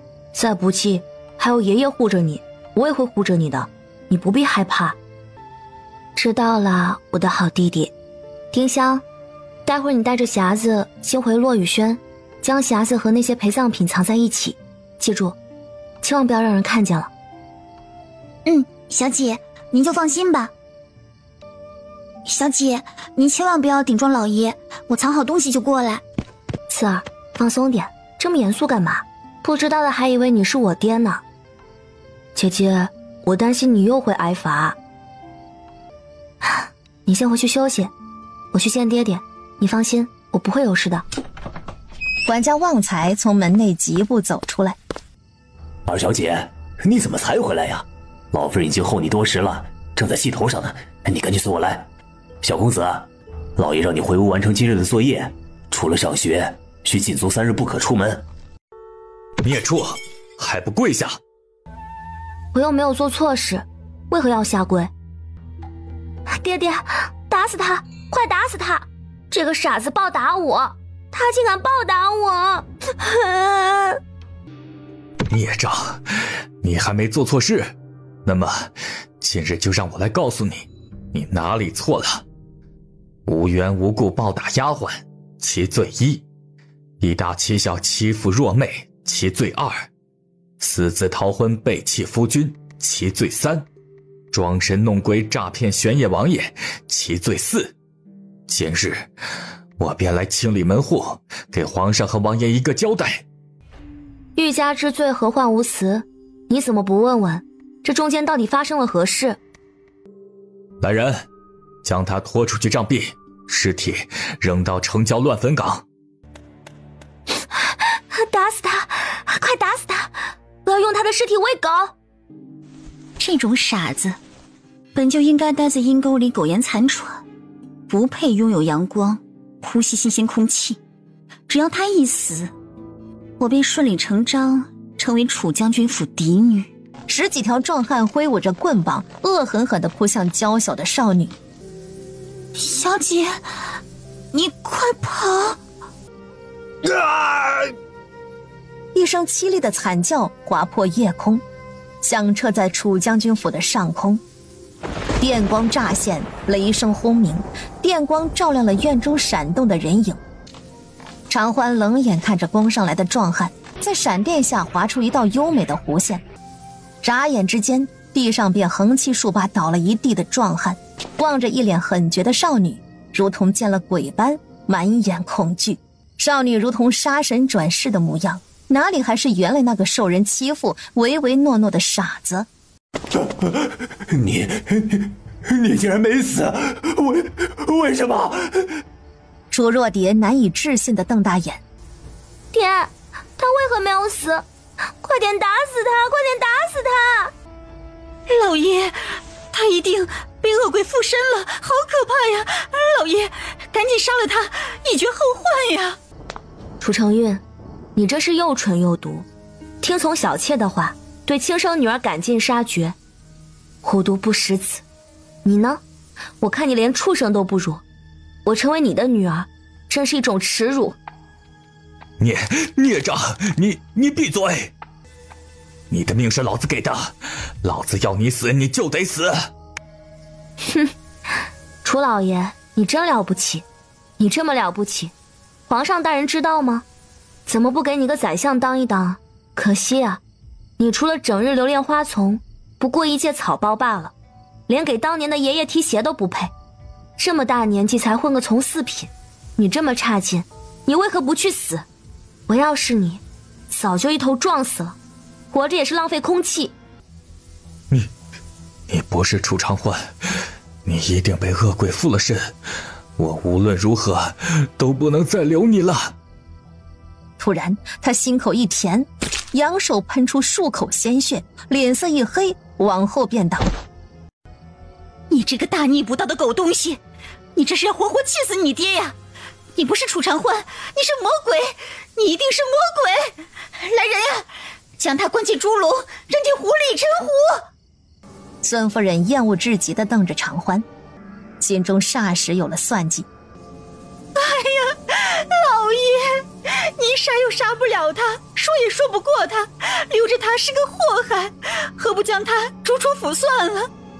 明日您出一份断绝书，和他断绝父女关系，以后他的所作所为和将军府再无关系。此后他招摇撞骗也罢，饿死街头也罢，谁也怪罪不到我们头上。老爷，旺财，起草一份断绝书，将这个孽障逐出将军府，从今往后他和楚家再无任何瓜葛，我和他也再无父女之情。明日一早，你将断绝书贴在将军府大门外，并呈一份给长安城的府衙备案。现在马上将他撵出楚将军府，除了随身衣物，不准携带任何东西。他冷冷地瞪着长欢，脸色狰狞扭曲，十分可恶。孽障，我今日便饶你狗命，我再也不想看见你，滚！楚大老爷，我谢谢你啊，祝您长命百岁，在我崛起前千万不要死了。长欢毫不犹豫地转过身，在众人复杂的目光中大摇大摆地走出楚将军府。丁香，其实我一个人出来就好了，你留在府中，起码还能有个住的地方。小姐，我答应过大夫人，一定要好好照顾你的，怎能丢下你不管呢？丁香，我们一定会越来越好的，一定。小姐，马上下雨了，我们得赶紧找个地方避雨。我记得前面城郊有个废弃的龙神庙，不如先去那里将就一晚，等天亮了再想办法。只是那个地方怎么了？有什么问题吗？听说龙神庙曾经香火很旺，后来因为闹鬼，去的人变少了，也就荒废了。小姐，我有点害怕。丁香，这世上最可怕的不是鬼，而是人心，因为鬼看不见摸不着，而人却可能是披着人皮的恶狼，令你防不胜防。走吧，我们过去看看。哟，这里有美人啊！小美人儿，你们是天上下来的小仙女吗？哎呦，长得可真俊呐！爷爷我好久没开荤了，不如今晚好好陪陪我们，我们一定不会亏待你们的。长得真他妈嫩，也不知道是哪家逃出来的小妾，咱俩刚好一人一个。乖乖脱掉衣裳躺下来，否则爷一刀剁了你们。暗空中突然传出两声尖锐的破风之声，向这边呼啸而来。胖子和瘦子难以置信地回过头，接着便抽搐着倒在地上，是哪位前辈救了在下，还请出来一见。前辈救命之恩，在下没齿难忘。跳跃的火光下，一个高大瘦削的身影迈着修长的腿从黑暗中慢慢走出来。前辈请坐，外面夜寒雨大，一起坐下来烤烤火休息一下。刚才真的是太感谢您了，要不是您出手相救，小女子怕是早已经没有了性命。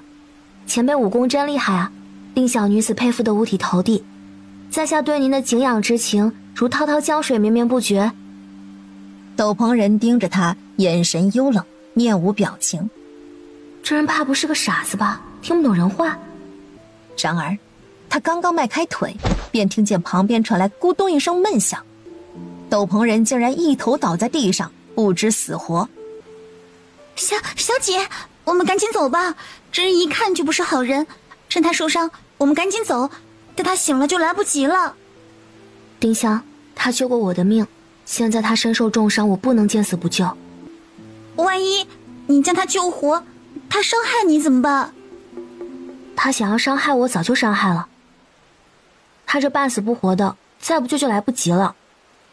可是小姐，丁香，添些木柴将火堆烧旺些，我要为他施针。长欢心神颤了颤，迅速在对方伤口周围的药穴扎了数圈银针。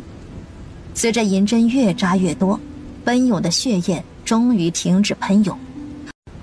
这位大人，我只是帮你简单止了血，并未缝合伤口，也未上药，记得自己上点创伤药，否则伤口发炎了就不好了。还有，我刚才帮你把脉时，发现你脉象紊乱，极不正常，你是不是受过严重的内伤啊？紫眸少年诧异地看向他，他随即垂下长长的睫羽，掏出一粒药丸塞进嘴里，拖着沉重的脚步慢慢走向庙殿门口。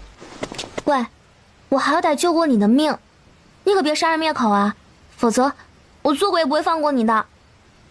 紫眸少年嘴角弯了弯，他修长的身形一跃而起，宛如矫健的猎豹般迅速消失在苍茫夜色中。小姐，你没事吧？我没事，就是头痛，脖子痛，身子痛，胳膊痛，哪都痛，好想就地卧倒，呼呼大睡，可吓死我了！这是该死的波斯猫，我好心救了他，竟然连屁都没放一个就跑了，不说以身相许，你好歹给我留点银票啊！哎呀，金钱不是万能的，没有金钱万万不能，我现在最缺的就是银子，银子啊！你可比我亲爹好多了。小姐，那个人长着一对紫眸，难道你不害怕吗？紫眸多好看啊，跟波斯猫似的，有什么可怕的？是你不懂欣赏。小姐有所不知，在咱们大荣国，紫眸乃是一种禁忌，传说只有前朝紫阳族的皇族才长着紫眸。啥？还有这事儿？什么前朝余孽？赶紧说来听听。听说前朝叫紫阳国，紫阳国的皇族姓独孤，独孤是长着紫色的眸子，容貌十分漂亮。可惜末代皇帝荒淫无道，被大荣国新祖宗夺了政权，后来建了咱们大荣国。据说大荣国建国后，前朝皇族的余孽也都被杀光了。哇！既然都被杀光了，怎么还会有前朝余孽？难道有漏网之鱼？这个我也不知道。天色刚刚大亮，东旭，你不是带人去追刺客了吗？可是查到了什么？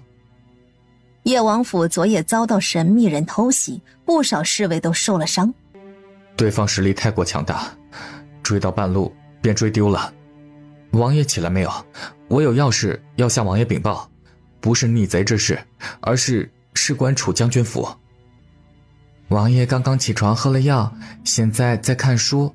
楚将军府发生了何事啊？难道楚老将军他……不是楚老将军，是长欢姑娘。走，我们先进去再说。可是查到了什么？启禀王爷，那刺客武功高深莫测，前几营虽实力强悍，却还是让对方给逃走。属下等人追查一夜，并未发现蛛丝马迹。属下办事不力，还请王爷责罚。对方武功不在本王之下，昨夜千机营能伤他，实属侥幸。起来吧，这事不怪你。但是，千机营要加大调查力度，需尽快弄清楚对方的身份。昨夜对方能偷袭本王，他日便能对皇宫下手。是，属下记住了。东旭站起身，看了看东方玄烨，沉声道：王爷，刚才属下经过楚将军府时，发现楚将军府发生了大事。何事？那楚承运竟趁楚老将军病危之际，废嫡立庶，将楚长欢逐出楚将军府，并扶持楚若雪、楚若蝶为嫡长女、嫡次女，立妾室孙氏为孙夫人。东方玄烨微微皱眉：楚长欢人呢？保护他的暗卫在何处？楚承运为何要将他逐出家门？昨夜狂风暴雨，一夜方停。楚长欢被逐出楚将军府，她一个弱女子又能去往何处？他为何不来求他想办法？保卫他的暗卫昨夜恰好病了，所以并未看见他们去到何处。据说楚长欢死而复生，性情大变，不时犯病发狂，不但责打婢女和妹妹，且出言顶撞楚承运和姨娘，将楚将军府闹得鸡犬不宁，又忽悠王爷您为您治病，招摇撞骗。楚承运担心他给您治出个好歹来，被皇上怪罪。王爷，楚长欢这才刚开始为您治病，后面还有很长的治疗期，他若有个三长两短，您后面的治疗怎么办啊？属下现在就去找他，看他人在何处。正在此时，远之走过来。远之，可是找到了楚长欢？禀告王爷，楚长欢和丫鬟丁香昨夜被楚承运赶出家门，无处可去，暂住郊外龙神庙，此时正躺在地下呼呼大睡，属下要不要去将他们接过来？哼，他宁愿住破庙，也不来向本王求助，骨头还真是硬啊！立刻派人去接他，不能有任何闪失。昨日保护他的暗卫失职领罚，杖责30。是。好事不出门，坏事传千里。楚将军府的傻子嫡女楚长欢被废除嫡女身份，并被逐出家门之事，很快便传遍长安城的每一个角落。丁香，我们现在陪葬品和银子拿不出来，又无人可靠，我想还是去为病娇王爷治病赚钱吧。我想能否再预支些银子，我们现在就去，顺便去蹭个午饭，洗个热水澡。小姐，这样真的可以吗？怎么不可以啊？我又不是骗子，我这是劳动所得。可是……哎呀，没有什么可是不可是的，我们现在还有别的选择吗？嘿我嘿，这不是楚将军府的二傻子吗？哎，听你爹说你是个灾星啊，与你断绝了父女关系，将你逐出家门了。喂，二傻子，你看看你蓬头垢面、穷困潦倒的样子，是不是快要饿死了啊？矮肥油扬了扬手里油腻腻的烧鸡。来来来，只要你给西门大爷跪下磕几个响头，西门大爷我便把烧鸡赏给你吃。别妨碍我要为玄烨王爷治病，若耽误了王爷治病，你担得起这个责任吗？二傻子说要去为玄烨王爷治病，他说要去为玄烨王爷治病，你们信不信？你们信不信？不信，不信，不不信，不信，不信！二傻子，大家都不信，快点给爷爬！西门蠢人是吧？这里大家都是见证人，可是你先惹我的，别怪我对你不客气。哟，你想对爷不客气呀？要不你跟西门大爷回家，做大爷的暖床丫鬟如何？也保证你欲仙欲死，欲罢不能。长欢脸色一寒，纤细的身形闪电般向前一窜，片刻之间，长欢已经放倒4、5人。你个小傻子，竟敢打你家西门大爷！你知道你家西门大爷是谁吗？你西门大爷我可是玄霄王爷的小舅子。小傻子，你等着，大爷我不会饶过你的！哎呦，好痛啊！大家给我一起上，给爷打死他！快打死他！人群中突然发出一声清冷的暴喝：“都给我住手！”沈兰州，大荣国4大家族之一的沈家嫡子，本人乃是大荣国第一才子，位列4大公子之首。陌上人如玉，公子世无双，好一位翩翩美公子。楚大夫，你胳膊受伤了，要不要在下陪你去医馆包扎一下？不碍事，只是皮外伤，多谢公子相救。嘿，兰州公子，这个小傻子竟然说要去为叶王治病，这等拙劣谎言，打死我也不信。他一个二傻子，能为人治病吗？一看就是脑子有问题，真是笑死本公子了。楚大夫乃是叶王的救命恩人，也是为他治病的大夫，大家就此散了吧。兰州公子，他一个什么都不懂，被楚将军府逐出家门的傻子，怎么可能是为王爷治病的大夫呢？他一定是江湖骗子。他西门公子一口一个傻子，还请你自重。不管他是否还是楚将军府嫡女，现在他便是为叶王治病的大夫，难道你想阻止他为叶王治病不成？西门存人吓得抖了抖，瞠目结舌，说不出话来。楚大夫，在下正要去趟叶王府，不如一起走。兰州公子请，不必客气。王爷大人你好啊。当东方玄烨看着衣衫褴褛形如乞丐的少女时，一颗心忍不住颤了颤。他落魄成这样都不来找他，是有多嫌弃他？他就那么让他讨厌吗？常欢望着他，突然眼前一黑，便无力地倒了下去。你醒了，身体感觉怎样？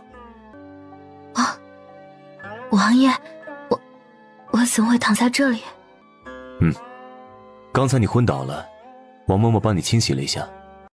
你胳膊上的伤还有没有事啊？还好，只是皮外伤，并无大碍。王爷，您现在能坐轮椅了，真不错。看来昨日为您施针效果不错呀。今日我将继续为您施针，您会变得更好的。对了，现在是什么时辰了？是不是该为您施针了？哎呀，您看我这个大夫，现在反而连累病人来照顾我，真是不应该啊。东方玄烨意味深长地看着他，眼神咄咄逼人。你胳膊上的伤乃是刀伤，你今日和西门存人在街上打架时，对方用的乃是棍棒，并非刀枪。你这伤是如何来的？其实也没什么，我昨夜被渣爹撵出家门，无家可归，只好借宿在城郊的龙神庙。哪知半夜来了2个臭流氓，举着刀要非礼我。我当时气急，便奋力反抗，却被流氓砍了一刀。可惜我没内力，否则非要将他们大卸8块不可。后来呢？常欢想起那个神秘的斗篷人，对他笑得一脸谄媚。王爷，臭流氓自然是被我打跑了。您瞧，我胳膊没事，我还能为您继续施针的，您放心好了。一阵奇怪的声音不合时宜地响起，常欢饿得前胸贴后背。那个王爷，我早晨走得太匆忙，还没有来得及用早膳，也没有来得及用午膳。不知待会儿有没有力气为您扎针，若是力气不够，扎得不准，扎偏了，扎疼了，扎晕了，还请王爷大人您多多包涵。东方玄烨嘴角抽了抽，不由满头黑线。这个傻孩子，想蹭饭就直说嘛，蹭个饭也说得这么清新脱俗，生怕他不给他饭吃似的。他有那么抠门吗？王爷有何吩咐？兰州还在看书。是的，仙儿小姐也来了，还给您带了不少补品呢。她担心您在休息，故而没过来打扰。她和兰州公子一起在书房。沈仙儿乃是东方玄烨的表妹，也是他名副其实的青梅竹马。让王嬷嬷多准备几道菜，本王待会儿和他们一起用膳。另外，他看向常欢，待会儿你也跟我们一起用膳。哟，这顿饭看来是大餐呢。谢谢王爷，王爷您真是太客气了。随即话题一转，语重心长地劝道：不过王爷您身体尚未康复，暂时只能食用药膳，您看您是不是先委屈一下下？常欢姑娘说的极是，王爷您身体还未康复，还是用药膳的好。王嬷嬷已为您备好药膳，您看。本王只不过想和他们凑个热闹罢了，本王还是用药膳。好嘞，午膳已经准备的差不多了。房间里再次安静下来。王爷，您手指还是伸展不开吗？要不要我帮您按摩一下？东方玄烨探究地望着他，俊俏魅惑的眉眼让他感到呼吸有些困难。东方玄烨瞅了瞅他的胳膊，淡淡地说道：你胳膊不是受伤了吗？还能为本王按摩？还是算了。放心吧，王爷，我可以的。按摩手法不轻不重，玉手柔滑温暖，令他舒服的只想呻吟。王爷，手部按摩可以促进手部血液循环，促进气血进行通畅，维持人体阴阳平衡。好啦，这只手按完了，您舒展一下试试，看看是否有所缓解。原本僵硬的手指果然变得灵活了许多。果然有效，比刚才灵活了许多。您放松点，那我再帮您按摩另外一只手。常欢握住他的另一只手，用同样的手法开始为他按摩。他边为他按摩，边心里盘算着，是现在开口向他支取银子呢，还是等扎完针再向他开口？正思忖着，房门口突然传来一声清冷的娇斥：你们在干什么？大胆贱婢，竟敢亵渎叶哥哥，还不赶紧放开他！少女步步生莲般走过来。叶哥哥，他是谁？他怎么会在这儿？而且还趁机轻薄于你。仙儿，不得无礼。他便是为你叶哥哥治病的楚神医，我不是告诉过你吗？你叶哥哥侥幸遇到他，才捡回一条命吗？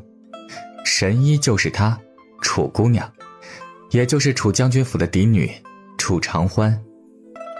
听说楚长欢不是个傻子吗？傻子怎能为人治病啊？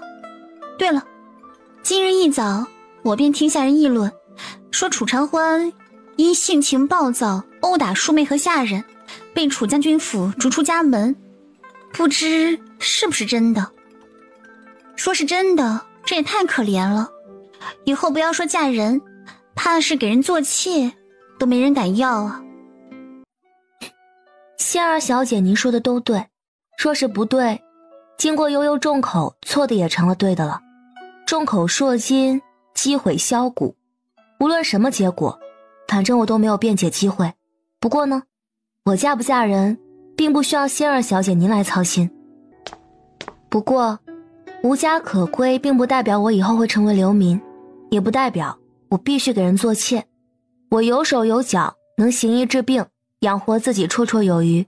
既如此，我还要男人干什么？就算我嫁不出去，也不会委屈自己当小妾。我所想要的不过是一生一世一双人，他除了我不能再有别人。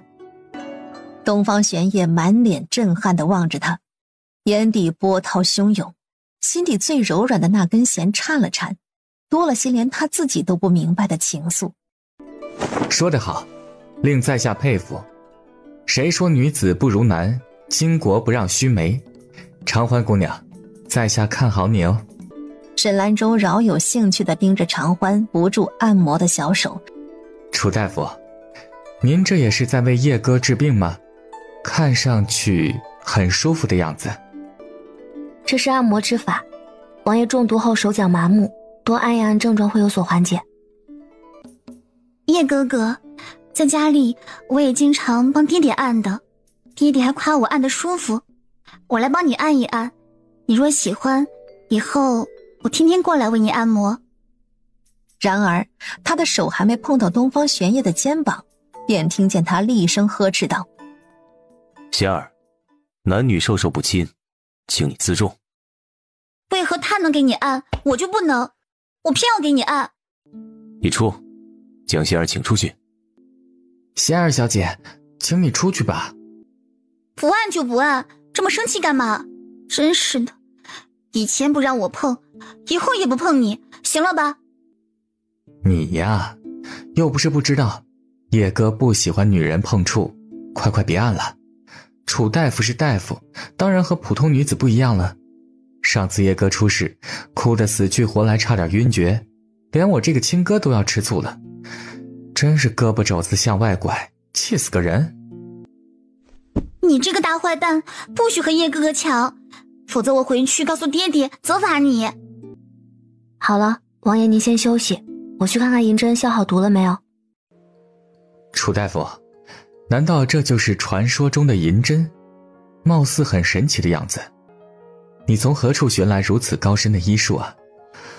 楚神医，我能拜你为师吗？你堂堂科举状元跟我学医术，岂不是大材小用？我担心皇上会治我的罪啊。哈哈哈哈，楚大夫，没想到你竟如此有趣。哈哈哈哈哈。东方玄烨冷眼看着他们谈笑风生，脸上几乎能淬出冰渣子来。叶哥哥，人家刚才虽然只按了一下下，可是手好酸啊。本王向来不喜欢别人触碰，难道你不知道，非要让大家难堪吗？好了好了，人家以后不碰你就是。前段时间你不治身亡，都不知道我有多难过。我几天几夜吃不下睡不着，满脑子都是你躺在棺材中的样子。我从来未曾想过，我那么喜欢的叶哥哥，他竟然不在了。王爷，兰州公子，仙儿小姐，午膳准备好了。沈仙儿自告奋勇推轮椅，不让任何人搭手。叶哥哥，人家推得好累，手臂都快累断了啦。辛苦仙儿，待会儿你多吃点。小家伙，我说不要推吧，你却非要推，让你逞能，这下知道累了吧？待会儿你多吃一点，一定要吃饱吃好，免得力气不够扎针不准，给本王扎偏了、扎疼了、扎晕了。放心吧，王爷大人，若论吃，我是不会客气的。待会儿他若不吃回本，就跟着他姓东方算了。叶哥哥，你身体虚弱，要多吃点肉补一补。你看你都瘦得不成样子了。仙儿小姐，王爷目前只能食药膳，还不能食荤腥。这是哪个庸医说的？哪有病人不食肉的？赶紧吃吧，我的妹妹，待你叶哥哥身体好了，自然会吃的。茶花妹妹，你吃相如此粗鄙，传出去是要被人笑话，说你没教养的。食不言，寝不语，难道你在饭桌上指责别人，就有教养了？本王的大夫，还轮不到你来说三道四。楚大夫吃饭的样子蛮可爱的，让人极有食欲。仙儿，你以后可不能再挑食，要学学楚大夫，吃麻麻香，身体才能健康啊。哥哥，只有吃不饱饭的贱民才会吃麻麻香，他们那种低等的贱民，怎能与我等贵族相提并论？好啦，仙儿，不要再说了，好好吃饭，你这样当面说人太没礼貌了，你被爹娘宠坏了。仙儿小姐此言差矣，俗话说得好，民以食为天，食以安为先，安以知为本，知以诚为根。干饭不积极，思想一定有问题，你说是也不是？你说的什么乱七八糟？为何我听不明白？东方玄烨身躯一震，满脸尽是极致的震撼，然则眼底华光流转，看向他的目光迸发出激赏的光芒。哈哈哈哈！干饭不积极，思想有问题，有趣，实在有趣啊！楚大夫真乃妙人也。不过，在下想请教楚大夫，民以食为天，食以安为先，安以治为本，治以诚为根，能否烦请解释一二？东方玄烨也一眨不眨地看着常欢，浓密的结语倾盖着讳莫如深的桃花眸。也就是说，国家以百姓安居乐业为繁荣的基础，而百姓以粮食为生活的根本，粮食安全以粮食质量为根本，而粮食的质量又以粮食的生产者的诚信为根本。通俗易懂的解释，那就是君王以人为本，百姓以食为本。楚大夫，你的话令在下耳目一新，在下着实佩服。别，我只是随口说说，你堂堂科举状元，我这个小女子啊，拍马也赶不上你。东方玄烨垂下眼眸，掩饰着眼底的极度震惊。若有一日她成为敌国皇妃，那一定是个可怕的存在。她不是奸细也就罢了，若是奸细，众人吃饱喝足。叶哥哥，我近日新学了一支舞蹈，现在跳给你看好不好？人家可是特意为你学的，你一定要看啊。叶哥，你有所不知，我这个妹子练舞练得废寝忘食，人也瘦了好几圈，把爹娘给心疼坏了。要知道，仙儿长安城第一美人的名号可不是随随便便来的。本王倦了，待会儿还要扎针疗伤。仙儿，待本王好了再跳给本王看如何？一场舞蹈盛宴就这么被这个不解风情的家伙给破坏了。王爷，我也得回去睡个午觉，养足精神，待会儿帮您扎针。楚大夫，你推本王回房，我们一起走。你胳膊上的伤口如何了？还疼吗？已经不痛了，王爷您放心吧，不会影响我为您扎针的。看来你胳膊当真没事了。常欢尴尬地顿住，猛然想起打算向他支取银子之事，他怎么把这么重要的事都给忘了？到底如何开口比较好呢？怎么傻了？你是不是有话要对本王说？王爷，只有您能救我了。到底何事？你不妨直说。王爷，您能再支些银子给我吗？您也知道，我现在被逐出家门，无家可归，十分可怜。现在只有您能救我了。他终于肯开口向他求助了。你不是已经支取过10万两银子了吗？还带走那么多陪葬品，这才几天，你都拿去干什么了？不会是拿去干坏事了吧？谋反可是死罪啊！干坏事？谋反？常欢小脑袋摇得像拨浪鼓，拼命自证清白。王爷，你想多了，那些银子还有陪葬品都留在了楚将军府我住的落雨轩的地窖中，赵爹不让我带走任何东西，除了人我什么都没带出来。您看，我要找地方住，还得吃饭穿衣，求您看在我尽心尽力帮您治病的份上，再预支我5万两银子吧。你这才刚开始为本王治病，银子就被你预支完了，你要是拿银子跑路怎么办？本王越想越不对劲啊，担心自己遇到了骗子。怎么会？我怎么可能是骗子呢？扎针效果如何，你比谁都清楚啊。哼，本王可以预支5万两银子给你，不过本王有个条件。什么条件？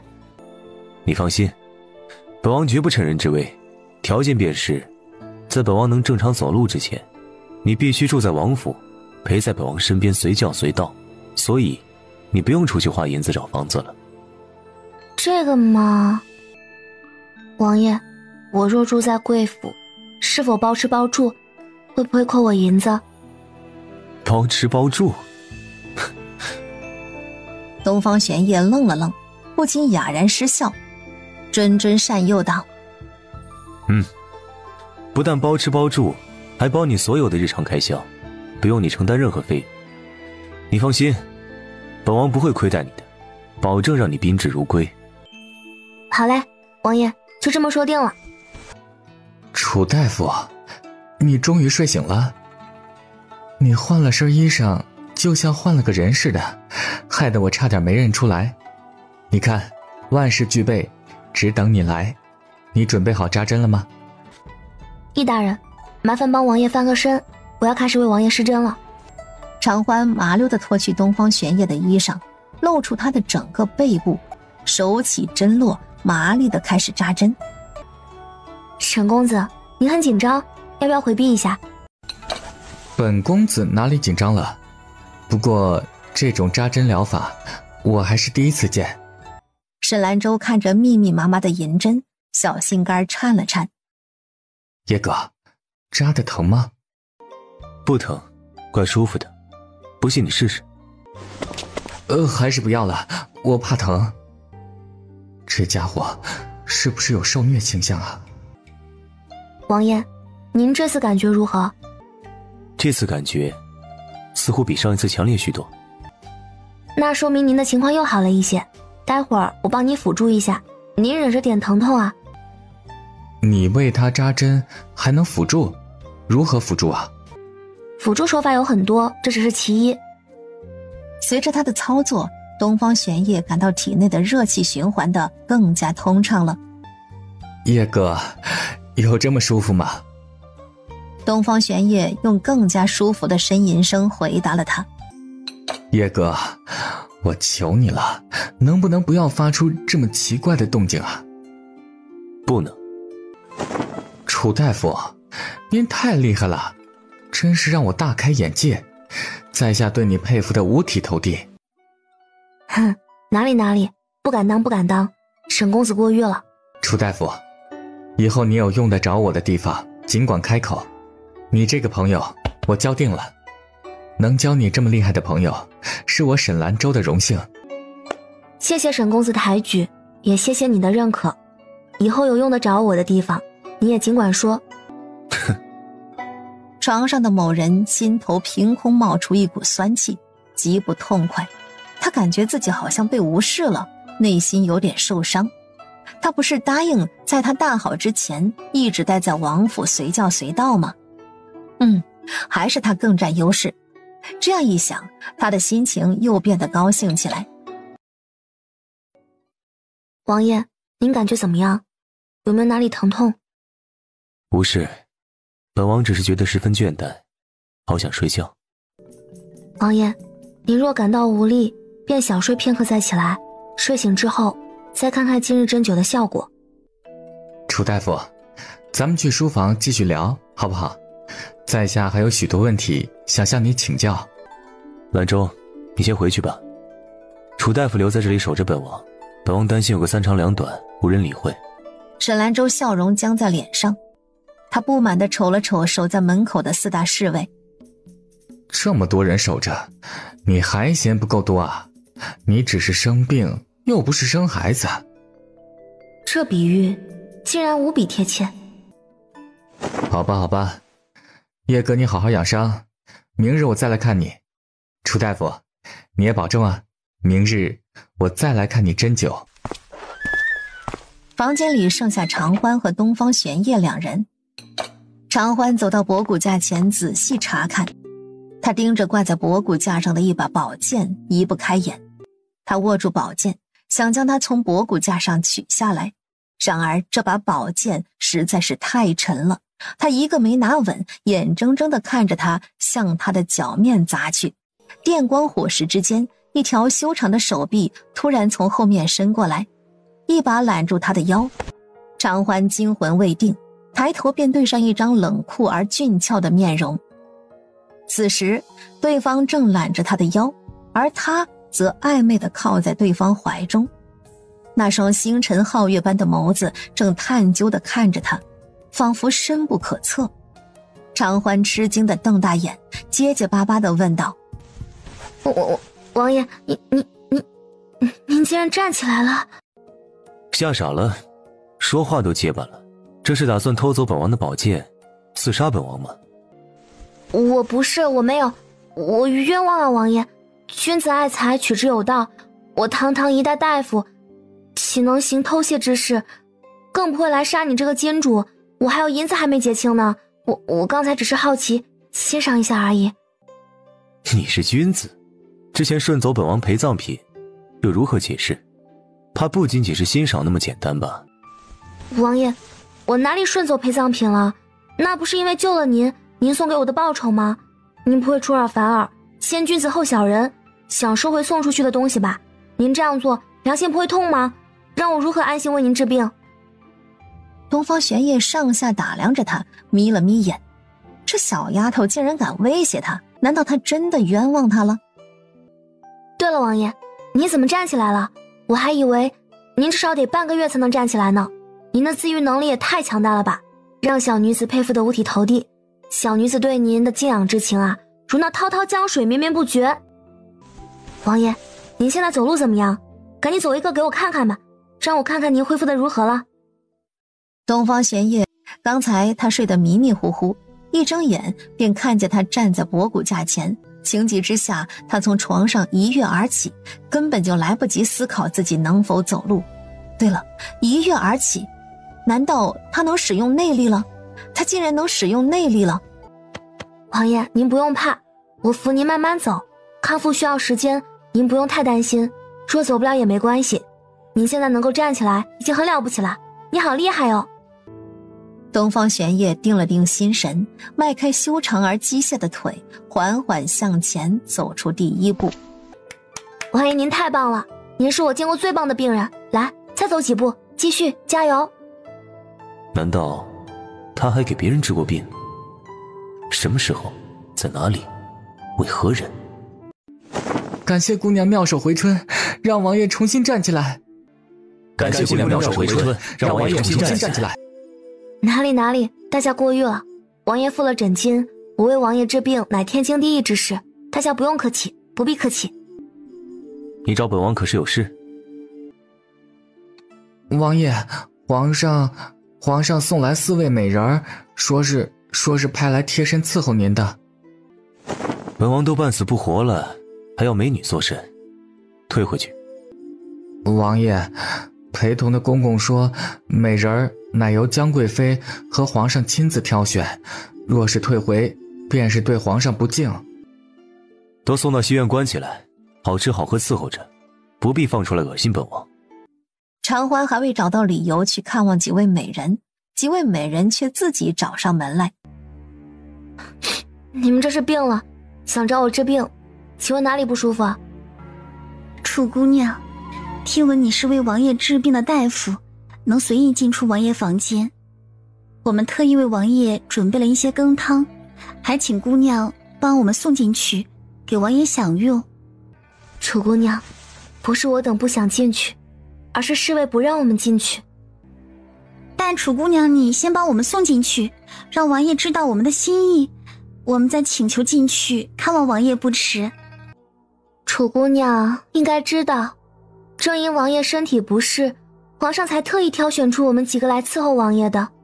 我们随身服侍王爷乃是天经地义之事，还请妹妹帮我们多多美言几句，劝劝王爷见见我们。毕竟皇上金口玉言，得罪皇上对王爷也不好啊。4位美人见长欢犹豫，默契的各自掏出一大块银子。银子我可不敢收啊，不过我可以帮你们将羹汤送进去。至于王爷喝不喝，要不要见你们，可不是我说了算的。你们且在门口等一等，我进去问问王爷的意思。如此，便谢谢楚姑娘了。本王刚用完早膳，现在还不饿，都撤下去吧。王爷，是这样的，那4个美人为您熬了羹汤，又见不着您，便委托我帮他们将羹汤送进来，说是等您喝完羹汤，想要见您一面。刚才他们想用银子贿赂我，我岂能为几两银子折腰啊？我是看着他们呢，也怪可怜的，才想着帮帮他们。见与不见，您自己看着办吧。本王谁也不见，都端出去倒了。王爷，这个汤熬得不错呀，闻起来怪香的，您真的不试一下？你若想死，便试吧。哼，王爷大人，您不会怀疑这羹汤有毒吧？哟，这家伙挺精明的呀。你不是早就知道吗？竟然故意试探本王。王爷，您不是没中计吗？他们今日早晨刚入王府，便来找我送羹汤，原来是想借刀杀人。万一你或我误食羹汤，则必有一死。真是好手段啊！王爷要不要现在将他们给杀了？到底是谁想要您的命呢？不会是皇上想杀您吧？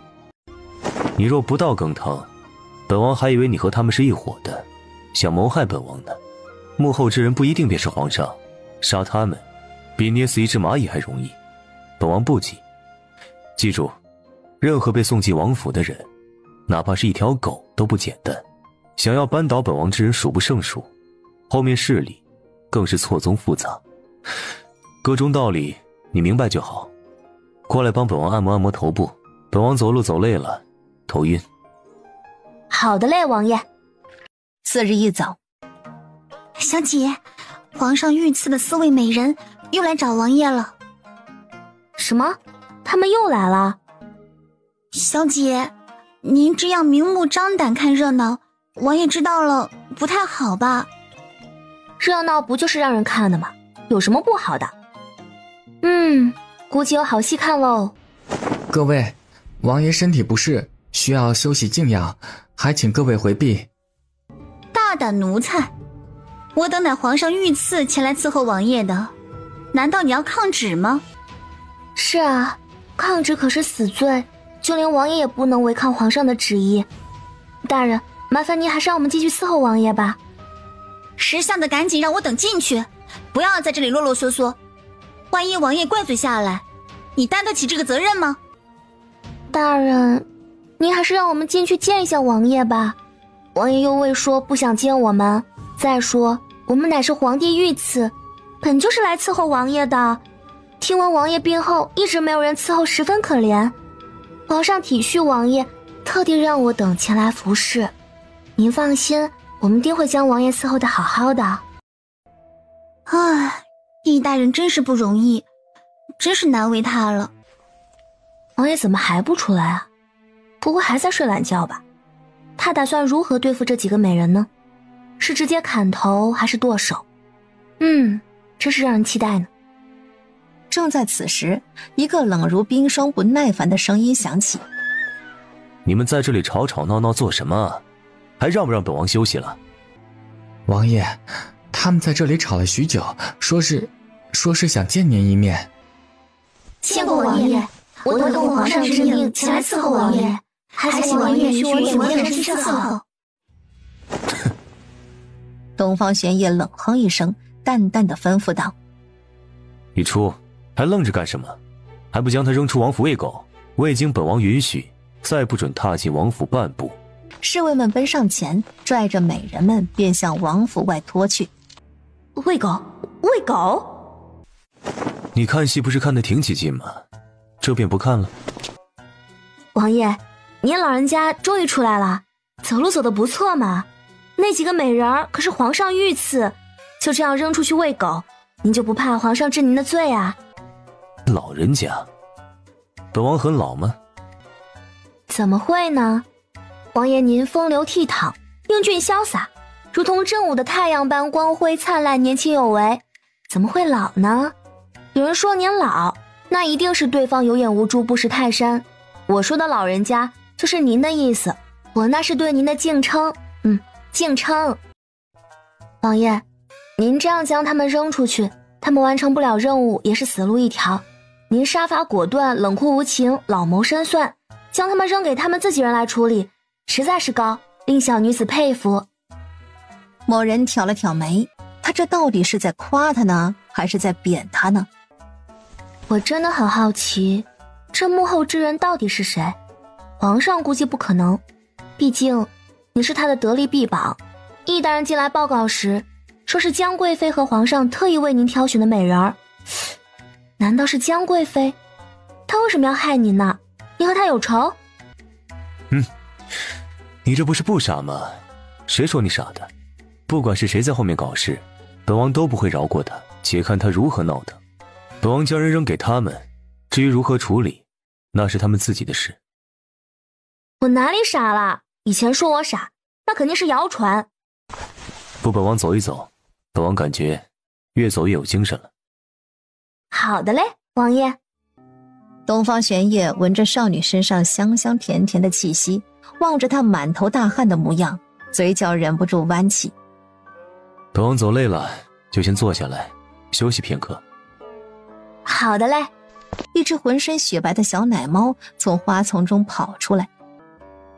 小可爱，你从哪里冒出来的呀？长得可真可爱啊。长欢喜滋滋地抱着小奶猫走到东方玄烨面前。王爷大人，你看它多可爱啊，毛发一根杂色都没有。本王不喜欢它掉毛。谁不会掉毛？谁也会掉啊。你嫌弃过自己掉毛吗？小可爱，我以后叫你小苹果好不好？以后有空记得来找我玩哦。少女乐得哈哈大笑，嘴里哼着奇怪的歌谣。我们一起学猫叫，一起喵喵喵喵喵，在你面前撒个娇，哎呦喵喵喵喵喵。东方玄烨望着美丽的倩影，听着大胆的歌谣，不由心生摇曳。他说的那个人是不是他？是不是他？是不是他？娘娘，他们被叶王赶了出来，还被叶王放狗咬伤。这叶王着实可恨，竟敢伤害娘娘的人，真是不知好歹。求娘娘饶命！求娘娘饶命啊！说来听听，你们见到他了吗？伺候他了吗？我等按照您的吩咐做了汤羹，交给那个傻子，让他送给叶王。那只傻子不小心将汤羹打翻，于是我们又实行下一个计划，去请求当面伺候。那只叶王一出来，便命令将我等扔出王府喂狗。娘娘，那叶王阴险狡诈，冷酷无情，无视皇上和您的命令，我们实在不是他的对手啊！没用的东西，本宫留着你们还有何用？抚琴，将他们关进地牢，留着炼药。娘娘饶命！娘娘饶命！当日下午，王爷，楚小公子来看楚大夫了。天赐来了，太好了，正好我也想他。天赐拜见王爷，祝王爷身体康健，早日康复，同时也感谢王爷收留姐姐。起来吧，不必客气。楚大夫在给本王治病，收留他也是应该的。东方玄烨看向长欢，你现在不用陪着本王，去陪陪你弟弟吧。好嘞，谢王爷大人。姐姐，你怎么受伤了？是爹爹让人打的吗？四儿乖，不哭了，姐姐没事，这是不小心碰到的，这是皮外伤，真的不碍事。姐姐，你不知道，那天晚上我被关进了自己的院子里，听见爹爹院子里闹哄哄的，就知道不好，吵得一夜没睡着。次日起床之后，便看见爹爹贴在门外的告示，我生怕你出事，便到处去找你，可哪里都没有能找到你。后来又被爹爹抓了回去，我求爹爹让你回来，可是爹爹说他已将你逐出家门，与你断绝父女关系，是死也不会让你回来的。每日爹爹都让人盯着我，生怕我来找你。今日我好不容易熬到放学，趁着人多甩开盯着我的书童，才得以跑到这里来寻你。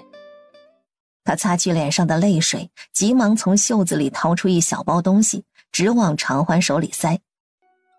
姐姐，这是我平日省吃俭用偷偷攒下的银子，你先拿着花，后面我还会慢慢攒的，等我攒多一些就送来给你。姐姐，等我再长大一些，做了官有能力赚银子了，我便养你一辈子。天赐，姐姐会越来越好的，姐姐会医术，会为人治病，以后会赚很多很多银子。等姐姐赚够了银子，就开一间大大的医馆，再买一栋大大的宅子，到时候你搬来和姐姐一起住，让姐姐好好照顾你，陪着你长大好不好？姐姐，你真的能够为人治病吗？不是像爹爹所说的是犯了魔症，或是招摇撞骗？当然了，姐姐怎么会骗你呢？你看，我不是快要将王爷治好了吗？再等几日，他便能健步如飞了。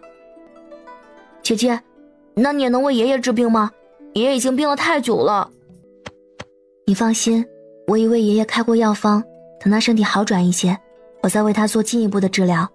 你不用担心，爷爷也会慢慢好起来的。天赐，我不在，要抽空多陪陪爷爷。我被逐出家门之事，你先不必告诉他。爷爷现在受不得刺激，一切等他身体大好之后再说。另外，我现在又为王爷治病，暂时住在这边，你有空就过来看我。这件事不必告诉别人，如果家里问起，你就说是叶王爷让你来的。楚天赐小鸡啄米般点头，将他说的话牢记在心。小姐，王嬷嬷听说小公子过来，特意让人备了晚膳，留小公子用膳。晚膳已备好，请您和小公子过去用膳。用完晚膳，已是华灯初上。你们退下吧，有楚大夫陪着本王即可。楚大夫，你该不会拒绝本王吧？哈哈，怎么会呢？陪伴王爷本就是小女子的职责啊。王爷，您身材可真好。你说本王身材好，到底哪里好？王爷，你有8块腹肌。你喜欢本王的8块腹肌？长欢后知后觉，猛地捂住嘴，尴尬的恨不得找个地方钻进去。凉风习习，夜色无边，终于回到卧室，长欢累得人仰马翻，倒床就睡。正睡得迷迷糊糊，他隐隐听见外面人声喧闹，好像往那边跑了，赶快追！到处搜查一下，刺客受了伤，跑不远的。心里正疑惑着，他突然感到脖子一紧，别出声。这位大爷，我很乖很听话的，您千万不要杀我，您就好好在这躲着吧，想躲多久躲多久，我一定不会将您暴露出去的。哼，说，楚长欢在何处？说出来饶你不死。楚长欢？长欢听到自己的名字抖了抖。他住在隔壁。大爷，我只是个小婢女，大爷您串错门了。正在此时，门外传来轻轻的敲门声。楚大夫，你睡着了吗？你有没有事啊？这大猪头什么时候来不好，非要这个节骨眼来，这不是要害死我吗？王爷大人，我没事，正睡觉呢。请问你有什么事吗？王府闯入刺客，被本王所伤，侍卫正在全力搜查，你当心一些，免得被对方所伤。你打开门，本王进来看看你。啊，不用了，王爷大人，我真的没事。天气寒冷，穿衣不便，我太困就不起来了。您赶紧去忙吧，自己当心一些啊。哼，郎情妾意，令人作呕。楚长欢，你竟敢骗我说你不是楚长欢，真是该死。大爷，您误会了，我只是帮他治病的大夫而已，谈何郎情妾意啊！再说，您要杀我，我总不能将自己送给您杀吧？我也怕死啊！我真的很好奇，我和您无冤无仇的，您为何要杀我？求求您告诉我，让我死后瞑目行不行？这家伙不是变态狂，才华贼吧？哼，本尊想杀你，还需要理由吗？本尊好不容易让他死了，你竟然将他救活，本尊杀你1万次，都不足以消除本尊心头之恨。大爷，饶命啊！我只是发狂见他戳得浑身是血，哪知无意中救了他。他装出瑟瑟发抖的模样，眼底却闪过一丝不易察觉的狡黠。电光火石之间，几乎就在同时，少女抬起光溜溜的脚丫，狠狠地踹向他的裆部，一包不明粉末迎面砸在蒙面人的面门上。无耻，竟敢暗算本尊，找死！来人啊，有刺客！来人啊，有刺客！蒙面人气得差点吐血，推开窗便翻了出去。刺客就在我房间，中了我的迷药，你们快去追！一出带着侍卫涌入房间，里里外外搜了个遍。东方玄烨望着他光溜溜的玉雕般的脚丫，连忙将斗篷取下来披在他身上，一把将他拦腰抱起，不悦地问道：刺客就在你房间，刚才本王问你，为何不说？王爷，他刚才掐着我的脖子，我要赶吱一声，不能被他给麻溜给剁了吗？你知道那个刺客是来干什么的吗？他说他们好不容易让你中毒死的翘翘的，结果被我把你给救活了，坏了他们的计划，所以我必须死。要不是我机灵，提前备了点迷药防身，您见到的可就是一具尸体了。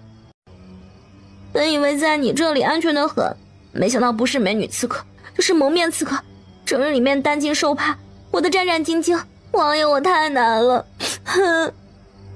东方玄烨沉默了，正暗暗自责着，却听见他话锋一转：王爷，我刚才为了您差点送命，你得补偿我的精神损失。精神损失？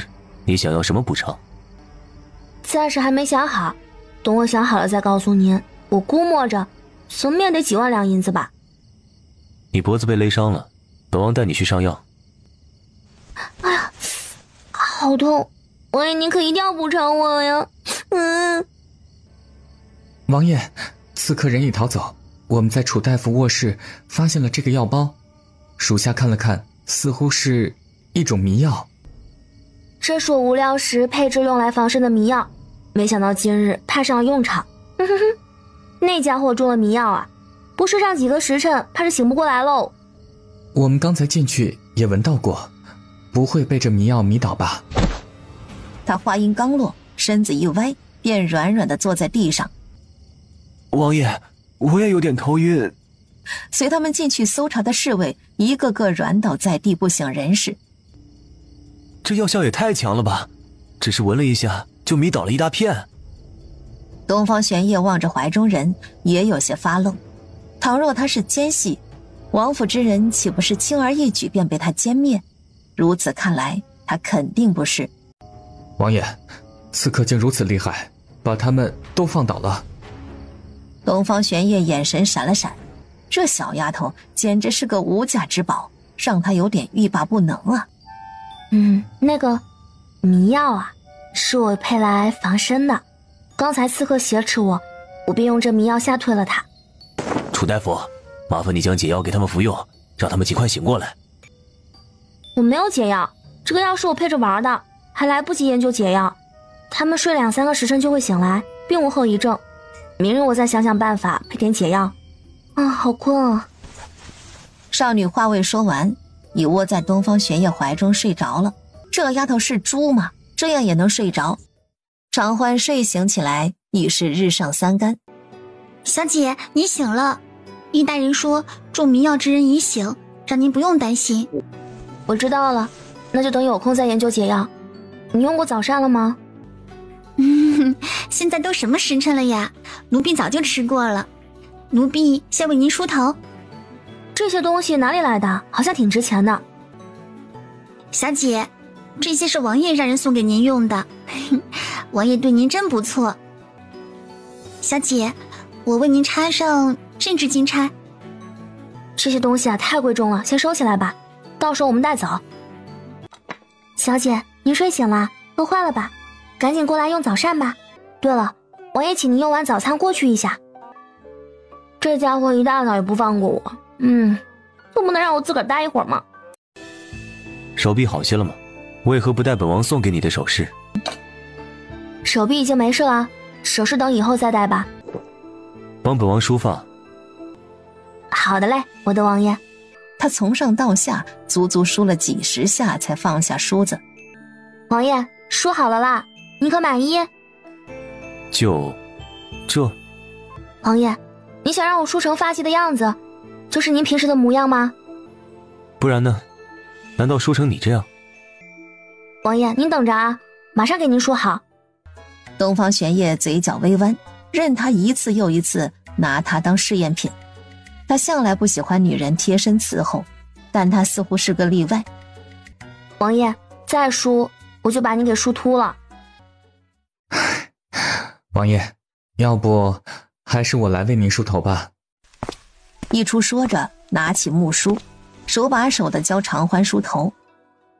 楚大夫，男子的头发是这样梳的，您看。长欢瞪大眼睛看得仔细，但一出梳完，他按照他教的方法重新梳了一遍。王爷的头发终于梳好了。梳得不错，多梳几次就熟练了。王爷，这次您总算满意了吧？我一下子就学会了。明早也记得过来，帮本王梳发。哦。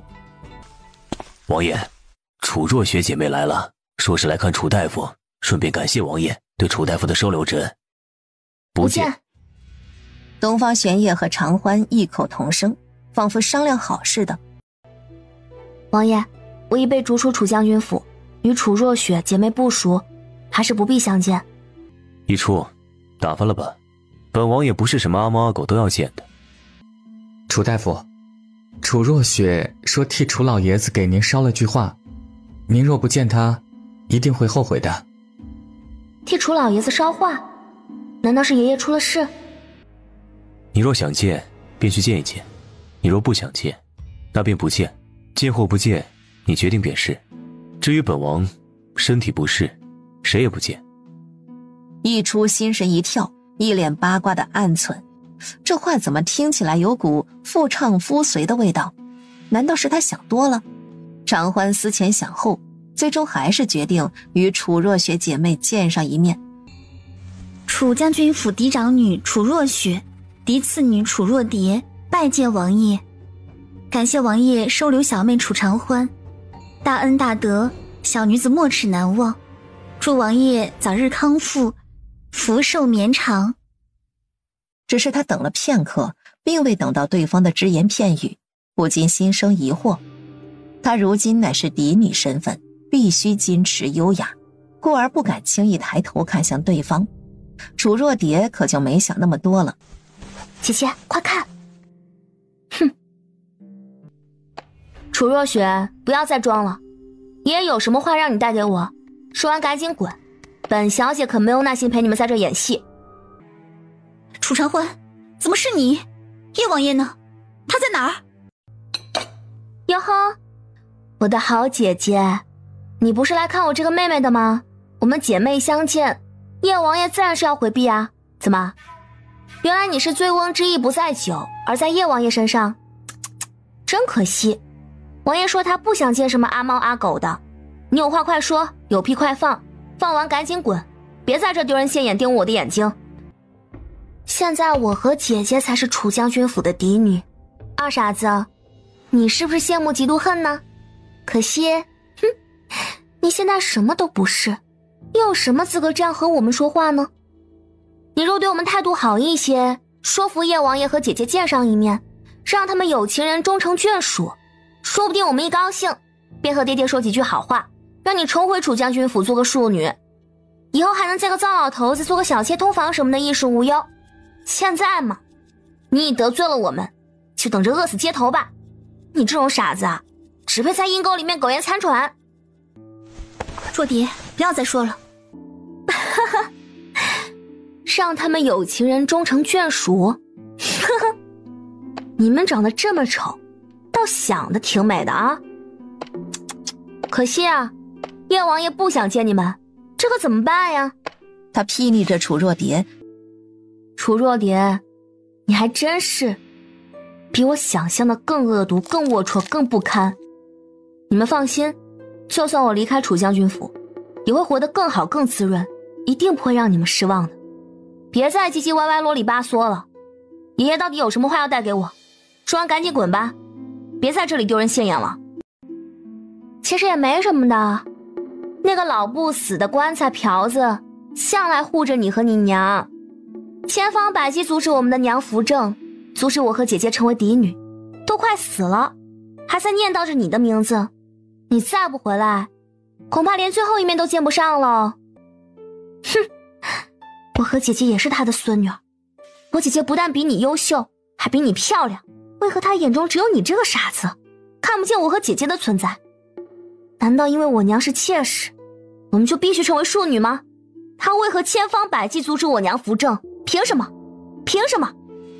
讨厌他，我真的非常讨厌他，巴不得他早死。呵呵，他现在终于快死了，你高不高兴？